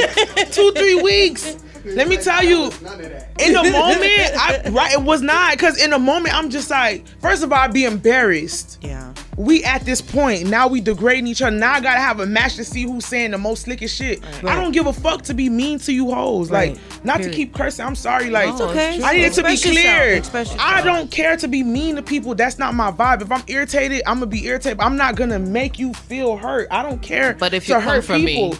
So now I gotta go there with you because you wanna like hurt me. Bitch, you not finna bully me. I hate that I have to get slick to not look like I'm being bullied. You know how much people, my cameraman could tell you, my team could tell you, every person that has came up to me from this show, I hate the way they treat you on this show. I hate that they have to say that. No. But this is really what's going on. They keep attacking my character. They want to remind me that I'm big. Like, okay, I still look good as fuck. What's next? Yeah. So do you feel like, I don't know if there's any difference between the definitions, but do you feel like you always gotta defend yourself or stand up for yourself? I always have to defend myself. It ain't stand up for myself because none of them hoes want to fight for real. Like, what we But you talking stand about? up for yourself, period, though. I know, but I'm saying, like, okay, so what's the difference then? Because I need to know the difference before I answer it then. I guess it could mean, well, I would have thought defending yourself would have possibly meant, like, you know, shaking all the time, and standing up is just like, you know, how you express yourself just now, like, yo, you're not about to talk to me like that, like. Yeah, it's exhausting. Really, my boyfriend mom had called him or whatever, and she was like, oh, I don't like how I do this and that. And I'm like, they ain't doing nothing to me. That's how I was talking. I'm like, they ain't doing nothing. Like, what you talking about? And then that's when I was like, oh, every time somebody say something, I'm check. He was like, exactly, but you always have to do that. That's the problem. I was like, damn. That's the problem. I look back, I'm like, yo, I do always have to defend myself. They be coming for me, like all the time. And it's like, Zoey, they like, oh, Zoey, don't get mad. Oh, you know that you're a big girl. I don't give a fuck. You can't. Okay, so y'all want to get into it? Let's get into it. Let's get into it. I don't give a fuck if y'all say, oh yeah, you know you big, did this and that in the third. Not to be funny or anything, but because I'm not homophobic, I used to be bisexual. But that's like you reminding somebody who's gay every time, oh, with your gay ass. It don't matter if he's fucking gay. Stop bringing that shit up. What the fuck they got to do with what we talking about? You know, so that's what it they is have with nothing my body. else to say, really. Clock it. That's so the only thing they say have that, to bitch. say. There's nothing to say. Say that. Yeah, and then they be nothing to like, say. oh, you pretty and you know how to rap, but you big. Yo, your big ass, oh, why you on Love and Hip Hop? Bitch, you just said it. I know how to rap, ho. Love and Hip Hop, bitch. Like, what are you mad for? Move around. And that's what it is. She knows how to rap. There you go. She doesn't have to go on get the BBL, the sexy. She does. She knows how to rap. With that, talking to me crazy. Would it be no disrespect? No. With a BBL, like, don't try to come for me just because I don't have what I have. I don't want that. Like, and it's no, because I got friends who look bad as fuck, but they don't have that type of heart posture. Right. Like, y'all really be on some mean girl shit just because people don't have certain things. Leave me alone. Let me be big in peace. I don't ask y'all to order me food. I don't ask y'all for knives and forks and spoons. Leave me the fuck alone. Like, G shit. I buy my own food. I think it is though, because like I said, when I first saw you come on the camera, I was drawn to you, and you have a light. You do. You have a light. You have a beautiful face. You have a beautiful spirit. It has nothing to do with you being big. Like, that's just to draw you out of that space, to make you bring something negative into your situation. It irritates people's demons. Right. That's your spirit irritates people's demons. Exactly. And that's exactly what it is, because you do have a light that shines on you. And so you could be in a good place, and there's always going to be somebody that's going to bring that negative energy. And I was telling you, I had to, curve that. Like, I gotta not get mad all the time. What's y'all tips? What's y'all tips? Well, you know what? Like, talking to you, I think about Cardi B, honestly. Yeah. Like, because that's part of her critiques or her feedback, is that they feel as if she's at a point of her celebrity, she shouldn't really be engaging in negativity, right? Like, if people are saying whatever, oh, she had this disease, or she had that famous lawsuit with Tasha K, the YouTuber, and yeah, she won, but did she really win? Like, she's struggling putting out music right now. No one's talking about that. I see her now doing clout shit. Like, I'm just being honest, eating whatever, the egg and the whole, like, whatever. Like, so I saw that. How she ate an egg with a chicken in it. Yeah, a balut egg on TikTok. I believe, the baby chicken was still in there. Poor chick. Yeah. It's called balut. Yeah, balut egg. Yeah. I get formed beak and all of that. Just like literally a baby chicken in there. Yeah, but it's clout shit.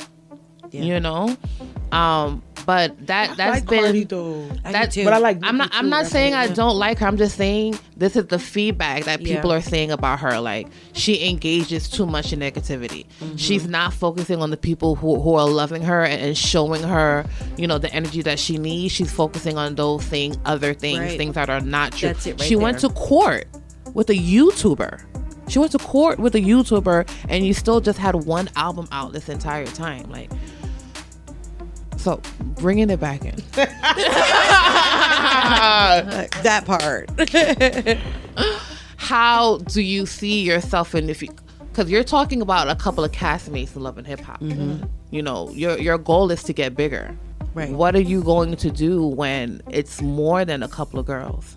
How are you going to handle that when it's an army of people now? Like, and this army is like this big, and the people who are loving you are this big. Like, are you going to listen to that noise, and like, how are you going to manage? Honestly, I feel like it depends on how you want to see what you just said, because the reality TV and the music industry is two different things. So first of all, Cardi got to deal with people saying shit on the internet, on different platforms, woo-de-woo. They probably say something here and there, but I'm in the scene with bitches who know they rent and all this is this much amount of money. You got to be on them scenes and get this amount of episodes, and you finna attack this person so you can stay on this motherfucking show. Straight up. Yeah. Like, that's what's going on. So it's a different, like, this is literally what they get paid to do, to start shit with people. So they don't have no storyline where it's like certain people do. Certain people they're talking about. So like, it's so much people on there that have like good storylines that I love. Right. Like Brooke Valentine, I love her. She just got on there. Estelita, she about to start talking about some stuff that I like.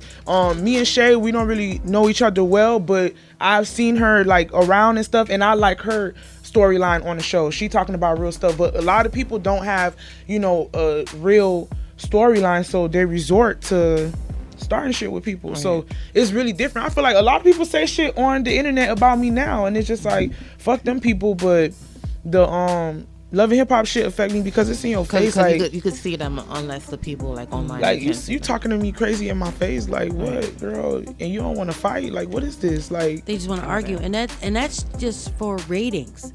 It's nothing that's gonna be beneficial to you, and it's not like and it's illegal for them to put their hands on you. So that is a whole There's other like situation. 100 security guards, right? Right. So that's not happening. Not 100, but it's security guards there. Yeah, so it's just really for airtime, FaceTime. When you're the character that they hire, they're friends of a friend, because I watched the show. So it's not like somebody that's really like one of the main characters of the show. You are one of the main characters of the show. You have a whole thing where it's about Zoey Brinxx. Right. And so you have to like she said, you're going to have to embrace the positive part. Yeah, the negative part is for TV, but you're going to have to learn how to navigate through that. And you come in already 10 toes down. You don't have to stand up for yourself because you're already walking in, standing up for yourself, confident and proud of who you are. And that's it. Defending yourself, you don't even really have to do that unless somebody's really going to put their hands on you and they're really not. So the back and forth, eventually, you're just taking away your own energy. Yeah. And so you have to sometimes it's laughable. What'll really make them mad is you laugh at them. Like, the girl come at you, oh yeah, like what you said when she automatically went to, oh yeah, you big. Like, what else you got? Like, that's it? And that, to them, they have nothing else to say. What are they going to say? I don't like your purse. I don't like your shoes. Like that's all they have because your face is beat. So there's nothing else they can even say about that. And you're confident in your own skin, in your own space. And that in their head, that's what they think can break you down, but it really doesn't. Yeah. And that's helping so many other girls and so many other women that are watching you. Like, she's not even letting them phase them. And you need to stand on that. That's how you get through it. You gotta let people live in their misery. And that's something that I started learning. Because I used to always be combative, all the time.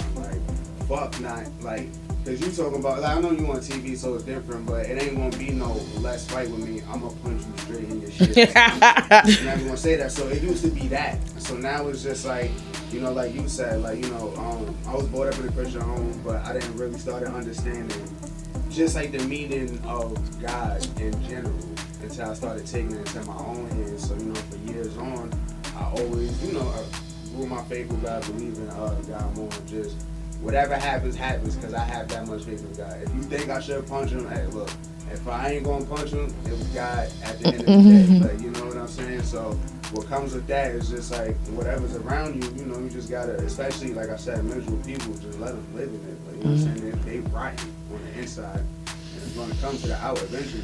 People physically start to look real fucking ugly when they're that. It's true. Yeah, it's true. I was going to say it's probably even harder for us to do that because of our Haitian blood.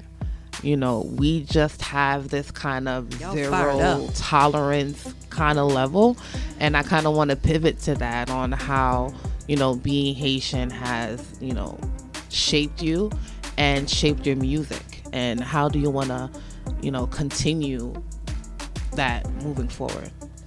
I feel like being Haitian shaped me because it's gonna be crazy to say, but my family been saying all this shit. These hoes think bitch, you ain't mean my family. How Haitian parents, Haitian family, they crazy. They will tell you about yourself before the world will. So they shaped me to be really thick-skinned, but that's good.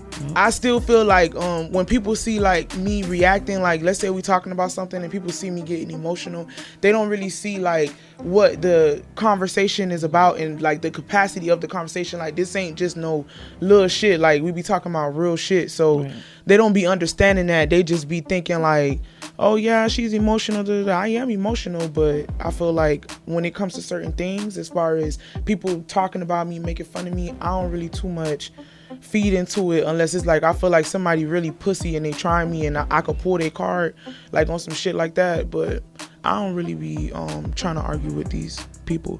It was another question you asked me. You got music. These two. Yeah, I always have 2 parts questions. What was the other part? I'm sorry. How has being Haitian shaped your music, and how you gonna use that moving forward? We seen a video of Humble Me with the Haitian flag on. Oh girl, this is when I was I used to wear red and blue every red and blue, red and blue, red and blue. But I just want to be a little bit versatile. I still incorporate red and blue here and there, but I feel like it helped my brand, period. It's not just a music thing. I don't only rap about, like, rapping Creole, rap about Haitian things. I rap about everything because I'm Haitian American. So, like, but I still know Creole too, period. But yeah, I feel like it helped me with my brand. Like, I represent being Haitian. I'm proud to be Haitian. Like, when I was younger, people made fun of me for this. Like, I really went through that. It was not over, like, after, like, the Lil Haiti, Zoe Pound situation when, you know, Haitians was fighting Americans, and, like, it's really deep, but you feel me? It still was going on after that. I went through that, like, with other kids. You feel me? Like, kids saying, oh, yeah, you know, we don't, like, literally wanting to play ball and stuff. And oh yeah, we don't play with Haitians. Like we not finna play. Like I remember that. The people that said it, like I remember their faces, everything. So it's just like now I'm grown and like you feel me. I couldn't hide that shit either because my mom would send us to school with like Haitian flag gear on Haitian flag day. We look like really that. So they know we Haitian. So what's the problem? Like you feel me? Like I'm not finna hide it. Gotta be proud of your heritage. Now that I'm older, it's like I'm been repping me being Haitian. I'm proud. Like I don't see what's the problem. You know what I'm saying? So that's how I help my brand. I love the red and blue. It make me stick out, and I feel like it familiarize people with my brand, the colors. What kind of music are you working on now? I got a whole album coming out. And I'll talk about it. So we was just at Quad Studios, child, recording. These people beating me down to do as much tracks as I can. I'm partnering up with Symphonic. That's the new. Okay, whatever. I can't really say too much. Just keep watching the show. Right, I got you. So y'all gonna get y'all gonna get the details on the show. But I'm partnering up. And we working on this album. We pushing this album. We done spent a big budget to come out here in New York. We getting new vibes, different vibes. Wow. Look is out. If you want clear skin, stream Look. Period. That's what's going on. Music video coming soon. And it's just like we got motion right now. I'm trying to keep the momentum going. I really need everybody to fuck with my album, so I'm gonna put in the energy. Now the last video you put out, everybody's making a big deal out of on social media with the kind of nod to the Chanel pink and white suit with the beanie hat. You know, video. Oh yeah.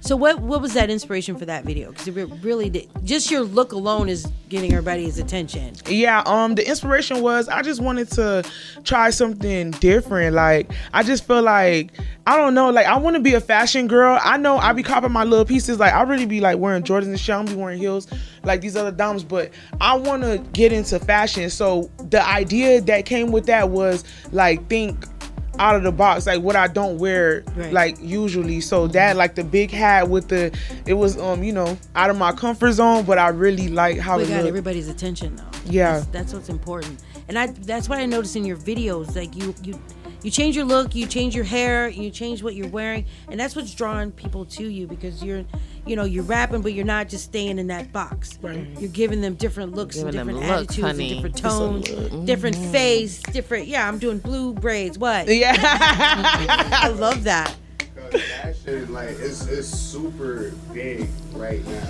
Like, there was at a time where I'm not gonna say it was dying out, but just like how everything else, it had to find its way again. In fashion, there's so many different avenues from these weird ass combination of clothes to actually putting something together. So especially like in music now, Kanye put that shit on and everything. Like everybody is like onto that now. So like it's super big now. Is there any other brand? Not any, but I know you said Ashley Stewart was somebody that you had contacts with.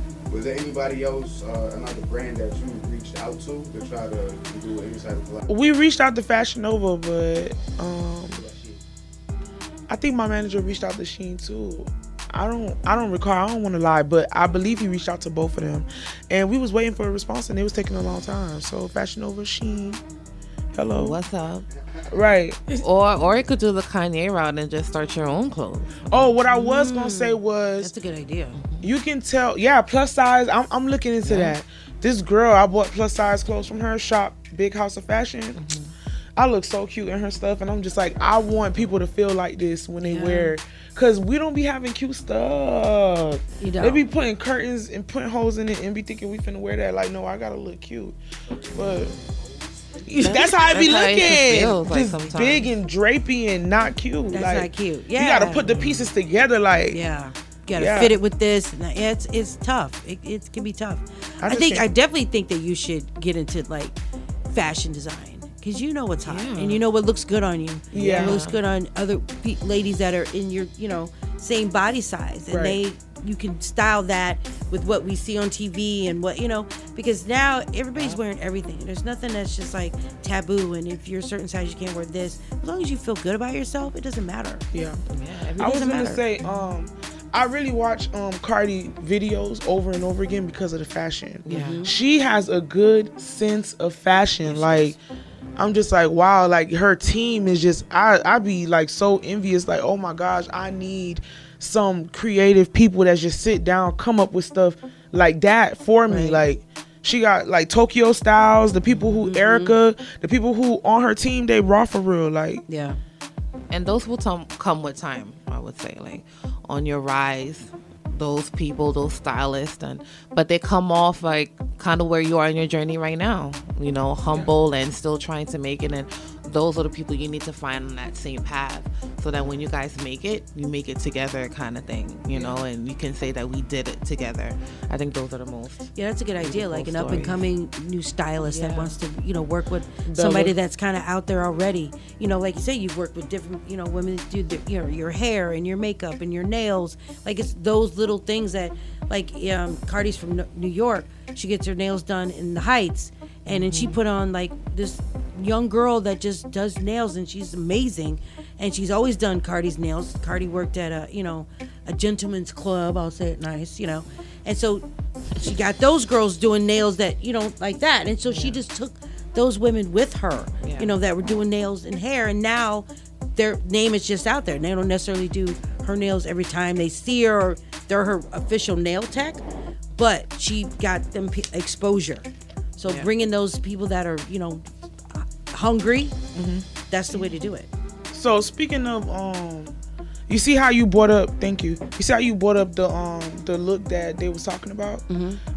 This up and coming stylist made that for me. Her name is Bella Eve. Yeah. So shout out to Bella Eve. She made that outfit for me. Bella.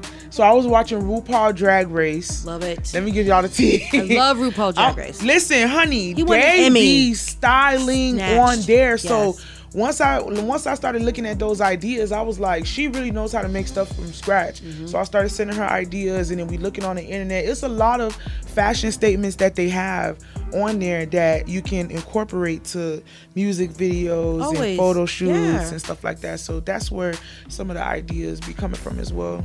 Because it's a big deal. You want to stay bright. You want to stay animated. You want to stay, keeping people guessing. They're not going to know what Keep your these next. hoes mad. Yeah, exactly. They don't know what you're going to come up with next. How you're going to, what your next look is going to be, what your next hairstyle is going to be. Because even in the South, even with hair, like in Atlanta and Florida, there's like Walmarts of hair. We have that here in New York, but not on that level. So you can always just, you can go crazy. You can come up with a big afro. Like, and just go nuts with it. So, always just keep that going. Keep changing it up. Keep changing your look, and just keeping it fresh all the time. Right. Yeah. I'm thinking about like on Love and Hip Hop, kind of like you do outfit of the day. So like after each episode, you could do like a post, like here's what I wore. You can find it here or buy it here, and that's kind of a way to build your database of fans, and that's something we could also get into. I know we're kind of, running on time, but the importance of cultivating your fan base as an independent artist is something that is not talked about as well, right? Like how important that is to engage with them, know who they are, what they like, where they are, right? And how to attract more. Yeah. Right? Like that's always the name of the game, right? That's so crazy how she say that, because I do so based off the responses that, like, you see how I was just so like, I'm like, oh my gosh, I gotta be vulnerable on the show, and I'm just like so scared and this and that and the third. That brought out a whole community of people to me. Yeah. Like literally these girls are like fighting for me in the like they don't play. So also I understand that everybody is not flashy like you know how everybody else is. So it's normal to be on a budget. And speaking of that, I got baddies on a budget on my Instagram. Very successful content. I've accumulated like about 1 million views. But like all the videos have been doing numbers, and I've noticed that like people really like when you could make yourself look good and not break your pockets. Like I literally have a series of this on Instagram, so I definitely agree with what you just said. Yeah, and creating your own clothes with that series, right? And then cultivating your fan base. And so, how are some other ways you engage with your fans now? I just honestly, the way I engage with my fans is I listen to what they want and then react to it. Sometimes I do like things on live where I like have deep conversations with them, and then like if I post something the next day, they'll talk about what we talked about on live, respond to messages, like especially people will be like, I know you're not gonna write me back, this and that. It's just like it's a lot of people out there who think that, you know, they can't talk to me like, girl, I'm a like we could be homegirls, like you feel me? People don't control their Instagram accounts.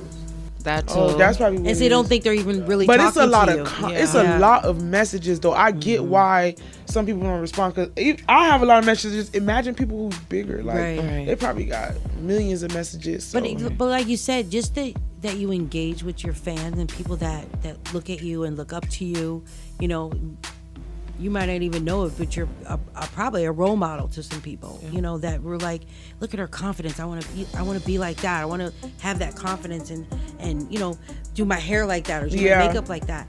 And even you giving fans exposure, like for instance, like where you were at today, you know, when you were at Lagos, and just showing those fans on your page that like how much you appreciated them, and you're like, thank you, New York, y'all, you know, loving me.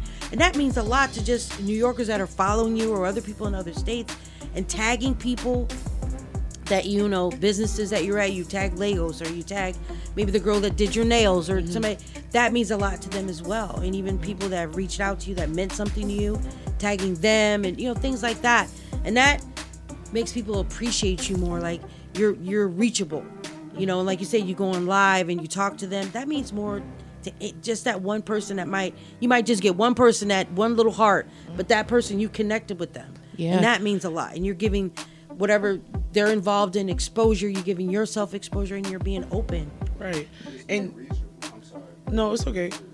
Yeah. I genuinely was on TikTok live the other day, just chilling, talking. And that's how I got the invite to Dream Dog surprise party for her birthday.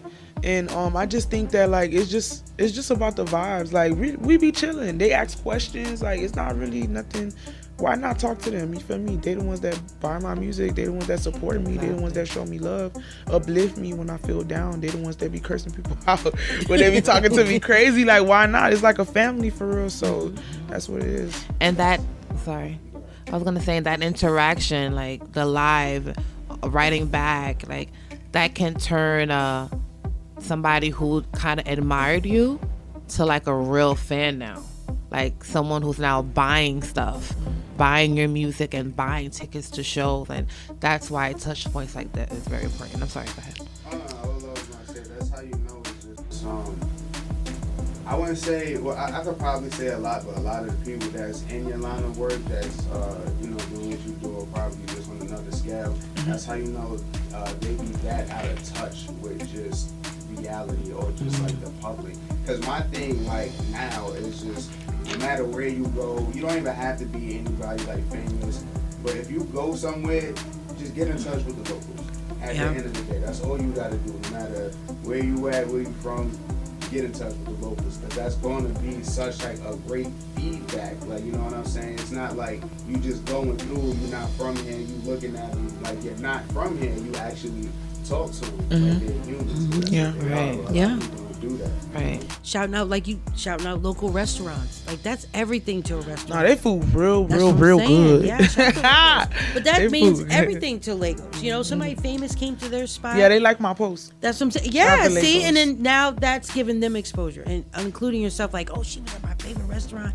I love her. Like, she's fine and interacting with your fans there. So that's That was dope. so fun. Well, it's gonna get into some more of your music. Okay. So, what song do you want us to hear next? Like, what do you? Does it have to be on YouTube? No, it could be wherever you want. Okay, let's listen to Look. Look. Okay, let's check it out. It's out. It's out. Yeah, Okay. it's out. It just dropped on Friday. Okay, yeah, it's your girl Zoey Brinxx, and we about to get into some things. Like I said, stream Look if you want clear skin. That's what we going with. Yeah, it's a Look every time. Stop playing with us. Yeah, we about to get into it. All right, it's a ride along Friday night smoke session right here, Rough Riders Radio. You know how we do it in the pit. This is your girl Info 40, Zoey Brinxx, and my fave Barb from She Just Industry Everything, giving us all the jewels and the knowledge we need. So we're gonna check out your new Look. song. Look. All right, let's do it. This is Rough Riders Radio, where real hip hop lives.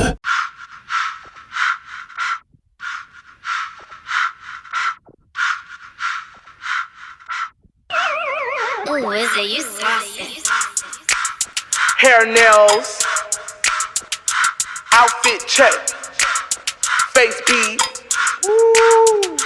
Foot on it. She a boss bitch and I'm a boss bitch too. Won't fuck with bums, it's a boss bitch crew. This is not a tux, this a boss bitch suit. Sipping on some wine, this a rich bitch juice. Bum hoe shit, it make me sick. Mac in my purse with my Mac lipstick. I can't fuck with groupies, I can't fuck with fiends. I can fuck your bitch cause I'm on a magazine. XXL, but I'm a OG. Smoking OG and I'm vibing to this beat. Talk for a fee, ballin' PE. This skirt, this a SRT.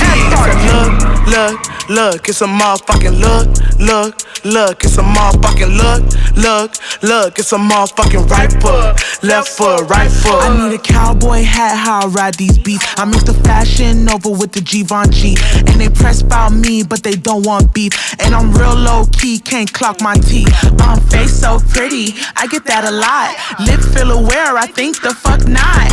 Face can't move, that baby got botched, and she fucking to the top, still flop, poor crotch. I can't stand a bitter bitch. Ain't my fault I look good like this. Zoe got a gut, but they still wanna hit fat this, but I'm still that bitch. Saks Fifth, North Storm for the drip. If she hard, then I need a Q-tip. Swerve on them, honey, I am not your sis. And a horse on the hood when I'm sliding in the whip. Name in they mouth like dick. Ooh, you a messy ass bitch. I'ma still pop my shit on Christmas. Bitches couldn't rap like this. Like I'm a real star, I got real bars. Gotta keep it cute, I can't argue with no motherfucking porn star. Back getting bigger, need a go yard. Face real good in my city, this my motherfucking backyard. Bitches couldn't see me RX.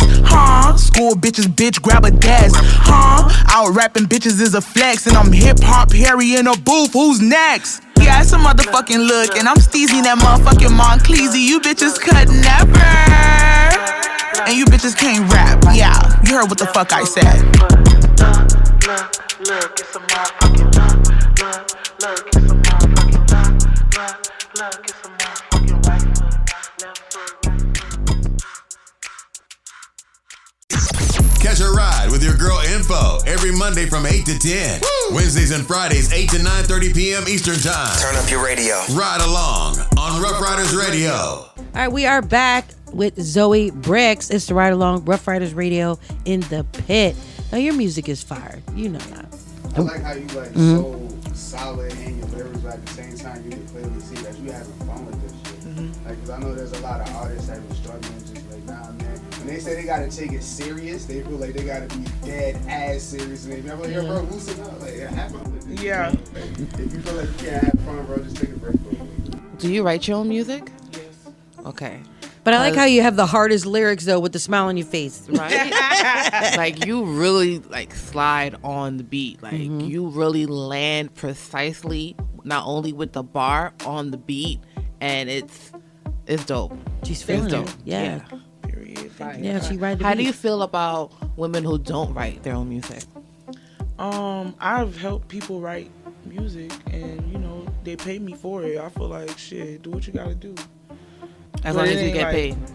Right, but it ain't like people do it all. Yo, Doms, people don't write. Like, Doms think that's cool. Like, oh, I want to rap. Go to their homeboys, and then they about to write for them. But it's like, if that's what you want to do, that's cool. Like, but me, I write my shit. And I've also received help. Like, I could be in the studio, and they be like, nah, we ain't fucking with that. Like, that's still help. You know what I'm saying? I'm not trying to really knock nobody for that. But I don't feel like somebody who don't write should come before.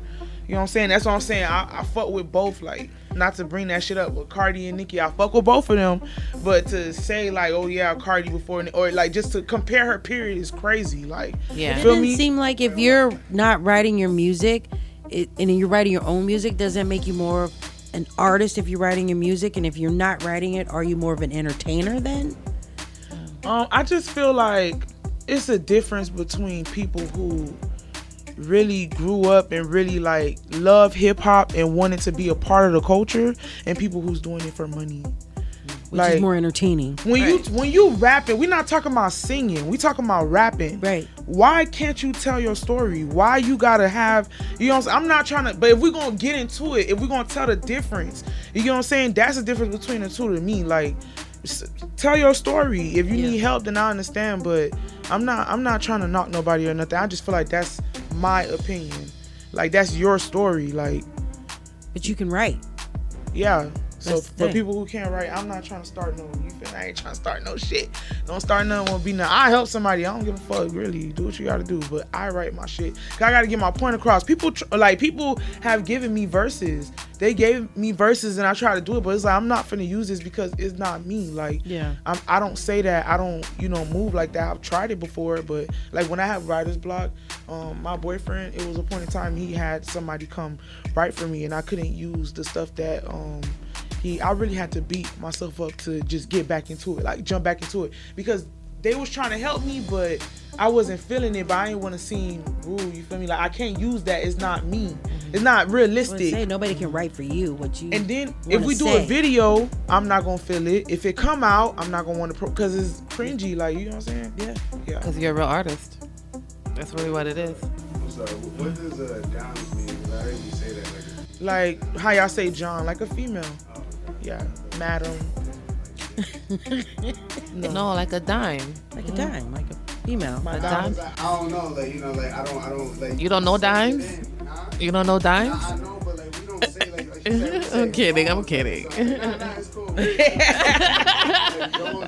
Yeah. Yeah.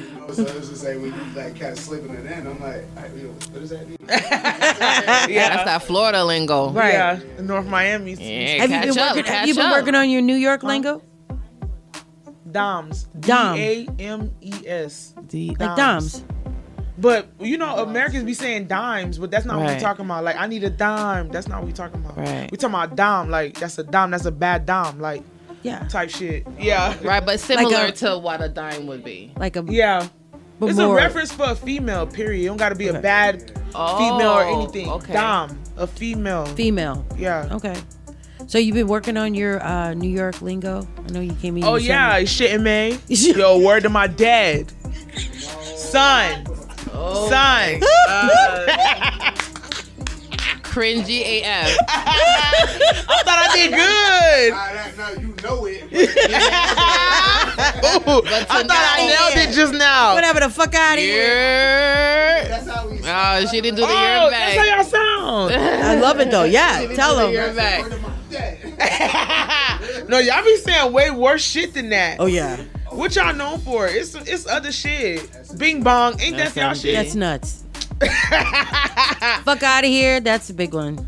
Yeah, that's huge. So y'all not claiming bing bong?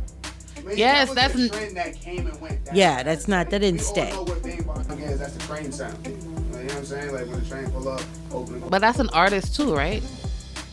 How the rest of it go? No, that was. Yeah. I thought that was a random man on the street. Nah, man, it's not. He's an artist. He's more of a. I think Staten Island. I'm not sure where he's from. Nims? Yeah, I want to say, and I think that's why I'm saying Staten Island, because there's some kind of affiliation with I heard Staten Island where the real G's at. I'm like, oh. Real G's at. Okay.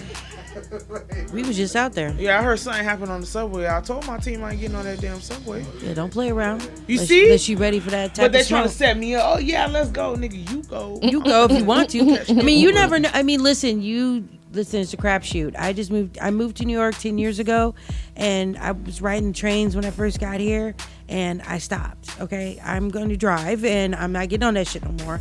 I've seen too much. I've gone through too much, and I'm done. That's In it. the city now is crazy. I'd rather drive. They charging niggas Congestion fee. I'd rather fucking drive. I started taking the trains like a lot recently because I, being Manhattan, Brooklyn, just like I had a lot of events and shit like that. And what I learned is like, anything can happen on any train.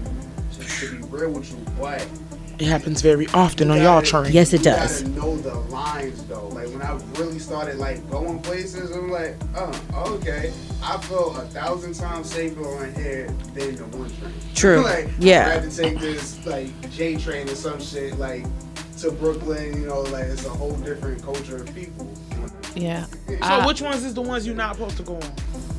1, 4. Oh, the same. Stay off the locals. I'll say this. I used to believe in that theory.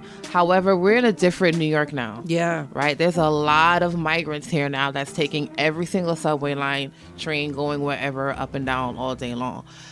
Hot 97's office is on West 25th Street. Ooh, and okay, I hate taking the train to go to work. Mm-hmm. If I feel like it's zombie land every time I step out of the train, I'm literally hopping over bodies to get into the office. Yeah. Yeah. I'm hopping over bodies. Oh, yeah, to but get you into the haven't. office. Oh, Homeless. Homeless. Yeah. She's like, there's dead bodies in the shop. Yeah. Like nobody Homeless. about it? And they're just sitting around? That's crazy. Y'all just getting on the train? And it's a different time. Yeah. It's a different time, and I also feel like it's just a different energy as well. New York has been going through a lot, and everybody has been going through a lot post-COVID. Yeah. It's not just us. But now with the influx of people on top of the problems we already had, it's just chaos on top of chaos. So that's going to lead to, unfortunately, these random moments. Yeah. And something I haven't heard, I don't know if they mentioned this at all, if the person who stole that person's gun, I wonder if he's a migrant.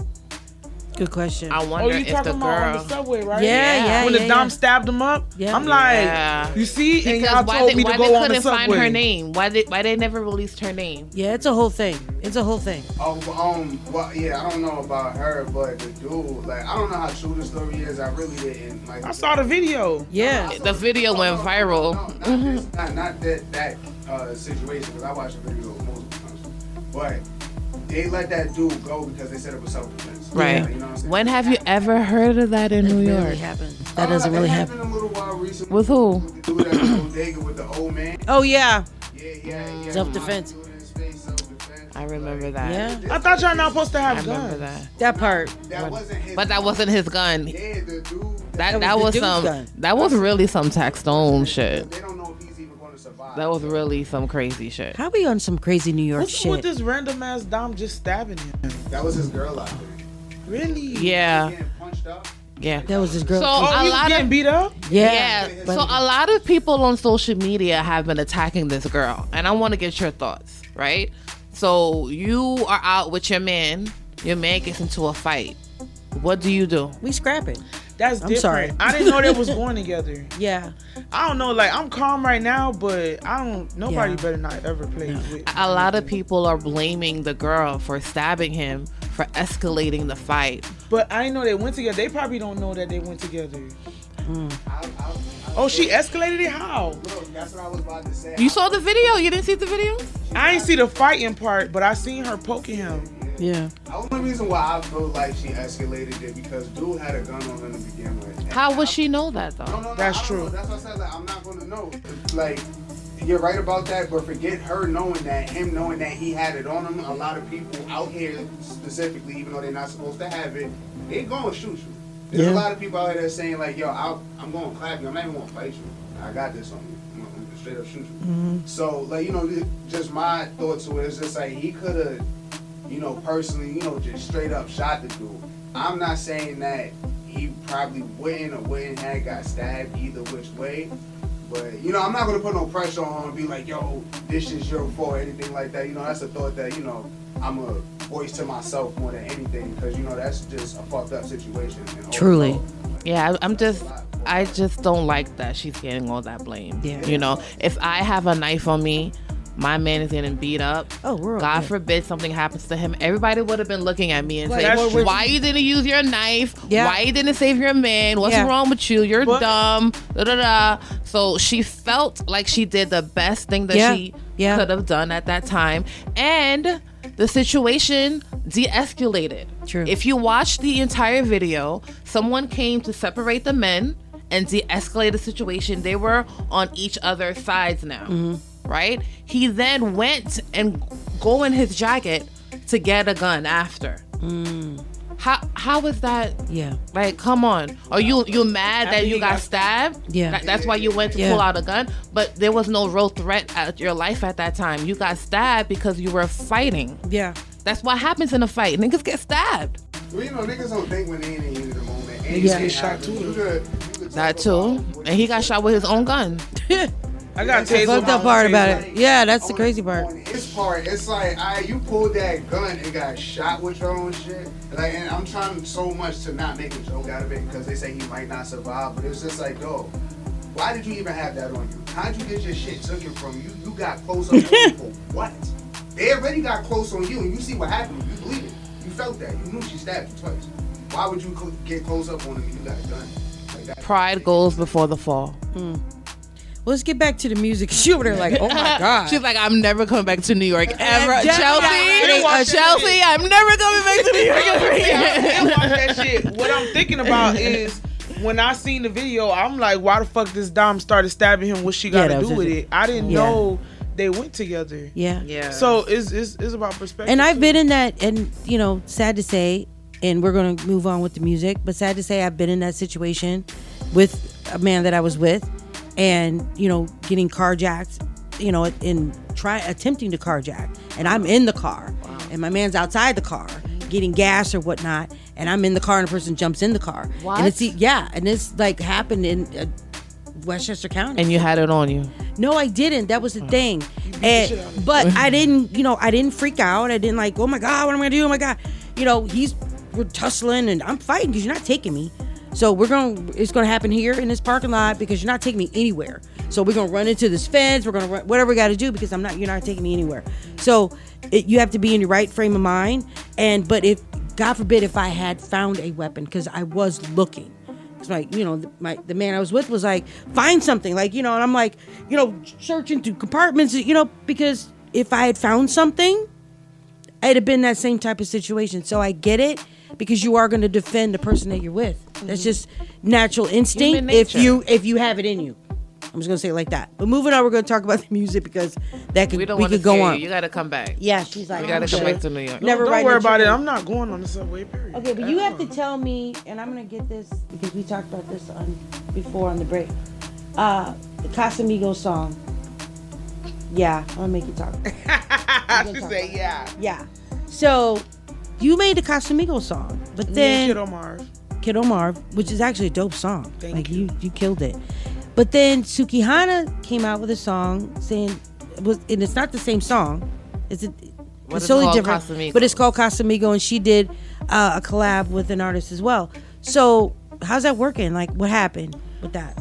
I came out with my song. Well, with our Me and Kiddo song that came out like 2 years ago. So it wasn't really a thing where it was like, like everybody know, like we came out with Casamigos first. Like if you're from Miami and you understand the culture and you understand what went down, it was really a viral moment. And this was before or after you and Suki's collab, the Casamigos song? I think it was. Wait, you saying when she made her song? No, you have a collab with Suki. That was before the Casamigos song or after? That was before that was before the Casamigos song. Okay. No. Casamigos was before our feature. Yeah. That's what I wanted to clarify. Okay. Yeah. Because the drink actually just started like hitting the last like 6 or 7 months here in New York. So like, is that So is that a Miami thing? You were saying that's, I was saying if like you're from Miami, then what does that mean? Like Miami picked up on it fast. Like when it dropped, people started like making TikToks and showing how like effective Casamigos is, because it's really like strong. Yeah. So they would do like a video with our song playing in the background, and then like before and then after, and would tag us, and we would post it. Like it was a whole thing, like promo thing. Like people would tag us and make videos. Jada Waiter, best friend, when they went on their trip, made a video with the song playing in the background, taking Casamigos shots. Casamigos brand reached out to us, Kiddo bottles for us to, enjoy and stuff like that. It was a thing, like a moment, but it's not like I'm finna be like, oh, you can't talk about Casamigos. A lot of other people in Miami made songs about Casamigos after that. Okay. Yeah. Okay. So there's no like issue. She's not the first one. Oh. Yeah. Okay. Because the way they, because she did like a press run with that song. Mm-hmm. And so when it made it sound like that was like the first song, about Ever it. with Casamigos. Right. Yeah. No. Hell no. You see how old that song is? It's fire though. 2 I like years that song. ago, and it got dope. views. And if Kiddo still had his stuff up, Kiddo done changed his brand and everything. But that shit did really good. It's still on my page too. Like, yeah. Do you perform it? When they ask for it, they fuck with that shit. Like for shit show Miami, but I gotta go to different places to test the temperature, see what everybody else like. But yeah. So besides your album, what do you have coming up next? Like what can we expect from you? We gonna have some like merch, that's how I should say it. Merch out. It's not specifically gonna be clothes. I'm gonna work on the clothes, but I have to try out. I have to really like what I'm gonna put out. But besides the clothes, like I told you, Baddies on a Budget is like a thing that I'm pursuing on Instagram that get a lot of traction, and I want to come out with like little things like, I got big lips and I like my lips, so I be doing like, tutorials, and they always ask me, what do you use for your lips? So I'm coming out with my own lip kit. Yeah. And I'm testing out lip liners and stuff, and it's going to be a part of Baddies on a Budget. Okay. So and your it's just little cheekbones, things. listen, you got to definitely do makeup and cosmetics. Yes. Yeah. You have that. I definitely see that for you. Thank you. Because you have to branch out, you have to have other streams. Because Rihanna, look, she's a billionaire off of lingerie, so you can't. And makeup. And makeup, yeah. So that's definitely the line to go. Yeah, you could do makeup and clothes. Just don't take the Rihanna route and do so much makeup that you just don't want to drum music. Yeah. Everybody asking her for that And I love album. you, And you're music. really talented. We definitely need to hear more songs, and I think we're all here excited to hear the album and what you have to come like in your career, because these two songs that you played here, like you're definitely talented. And I hope you don't let the haters stop you, because there is going to be a point in time you're going to second guess yourself. You're going to kind of doubt. You're going to allow negative voices to kind of creep in, but you have to be stronger than that. You have to know that you're born for a reason. You're destined for greatness, and you have to use your talent for good. And if you listen to the bad, you won't be doing what you're born to do. So I wish you all the blessings in your journey. Thank you. That was wonderful. Yes, I beautiful. felt that. That made me feel good inside. I love that. I really meant that. Yeah, I felt it. Over, he's like, "Oh my God, that was beautiful." But yeah, I mean, I agree 100%. Like, somebody told me, this, kind of the same lines. Like, you have positive things going. You're doing great things. Just, I wouldn't say expect negative, but there's always going to be, it's like yin and yang. You got to have both. And it's just how you're going to deal with it and how you're going to navigate it. And if you expect it, you're going to know you're already in your head. You're in that positive space. You're going to pray and, manifest yourself and motivate. Yeah.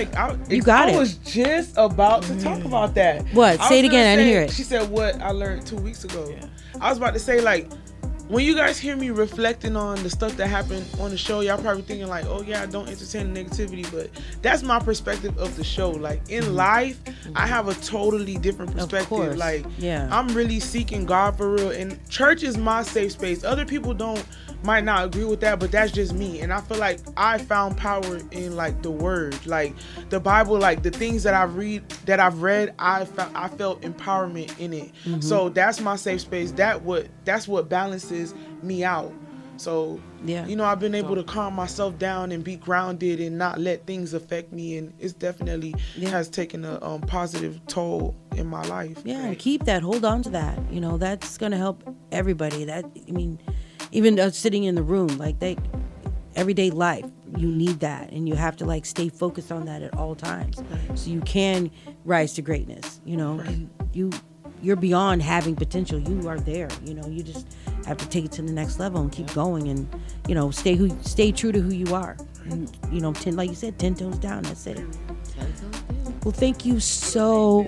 Thank you so much What am for I coming dead? through. Yeah. You see, I do say it like that. Yeah. And coming all the way up to Yonkers, you know, we appreciate you. Rough Riders Legendary Studio in the Pit. I mean, I can be more than grateful for you to spend your time with us. Thank on y'all Saturday for night. having me. And you've been kicking it all week. Right. A weekend in New York. They've been working me. Yeah. So enjoy yourself. And, you know, you can get on the train. It's okay. And thank you, Miss Info. Shouts to you, for you. being an amazing host and for allowing us to even come into this. And shout out to my co-host, space. 40. Yes, of course, That's my 40. side. I love him. He's my little rib. That's my dude. Thank you for having me, too. I appreciate it. Yeah. And thank you to Chelsea. Shouts to Chelsea. Yeah. Chelseafied. She's like, oh my goodness. Yeah. Don't get her on video doing that. Yeah. Please. So you're a vibe, and I love it. Thank you. I love it. And I'm Y'all you're- a vibe. I had a time. Definitely been a pleasure. Because like we always talk about how we have people come up there and they just don't know how to talk. Like just don't even know how to hold a conversation. It just be like, get out. So, it's definitely been a pleasure having you up there. Love the journey, love hearing you talk, love the story, everything. Love the energy. Yeah. Yay. We had a time. So shout out where everybody can find your music and like, you know, the whole thing if you do all that. And Y'all can find my music on all streaming platforms, Spotify, Apple Music, all that good stuff, YouTube. Anything you could get your hands on, type in Zoey Brinxx, ZoeyBrinxx, and y'all make sure y'all support and watch Love Hip Hop Miami and be in them comments on VH1 page. Bring Squad, stand up. You feel me? Y'all make sure y'all support Stream Look. I just dropped it on Friday, and yeah, that's what's going on. Okay, and please shout out Rough Riders Radio, the ride along on Love and Hip Hop Miami. Your next scene, if you can get it in there. Got you. Dope, you know. Boom. I got you. Yes, that's dope. Listen, if I hear you shout us out on the Miami, I swear I'm gonna scream. You're probably gonna hear me. You gotta record your reaction. I definitely will. But yeah, once again, thank you so much. We appreciate you. And, you know, safe travels and have fun and, you know, keep God first and, you know, your family. We love it. Yes, I appreciate you. The Ride Along, baby, on Rough Riders Radio. You know we've been on this road to success, so stay in your lane. Use your blinkers, check your mirrors, and don't catch the wrong exit. Snipes you too fire. She told me niggas say something that's savage. She told me niggas say something in Spanish. Casamigos, casamigos, casamigos. Casamigo, casamigo, casamigo. Casamigo. What I said, Lola? Casamigo. Got me in the casa, getting deep though. Coming in to take off like the Migo. Marshawn Lynch, I been going beast mode. She told me niggas say something that's savage, so her the 380 ain't dropping them shells. She told me niggas say something in Spanish, I told her te quiero de taco de bell. Bad vibe, I fucking with your energy. The bad guy, this first summer enemy. So lady, give me the wheel for the remedy. With a little bit of wood as a recipe. Chopper, make him cha-cha. Cha-cha, nigga, cha-cha. So shit with the Vietnams and the puta. Bitch, with the Vietnams and the puta. Casamigo. Got me in the B&B fucking these hoes. Roll the dice on my life, I play CeeLo. You can't pay for this Zep, this is free smoke. And I'm with zombies like Resident Evil. I'm doing a dash and I know it's illegal. I slide with a strap and I know it's illegal. I'm back doing Zack and I know it's illegal. I know it's illegal. Fuck shit with the fuck shit, quit the fuck shit. Got a couple niggas that'll bust quick, dress shit at your necklace with a zoo tee. I'm on this dead like a Koofy. Kick those, ride around with kiddo. Dick hoes, never fuck a brick hole. Shown bitch, play it like a P4. Shown bitch, play it like a P4. Shown bitch, play it like a P5. And she ride on his dick all in G5. No cuffin', pas suicide. No cuffin', pas suicide. T-fi bum, T-suicide. T-fi bum, T-suicide. T-negle pale mal. T-negle pale mal. Si mwel ma bali bal. Si mwel ma krasne bas. Casamigos. Casamigos. Casamigo.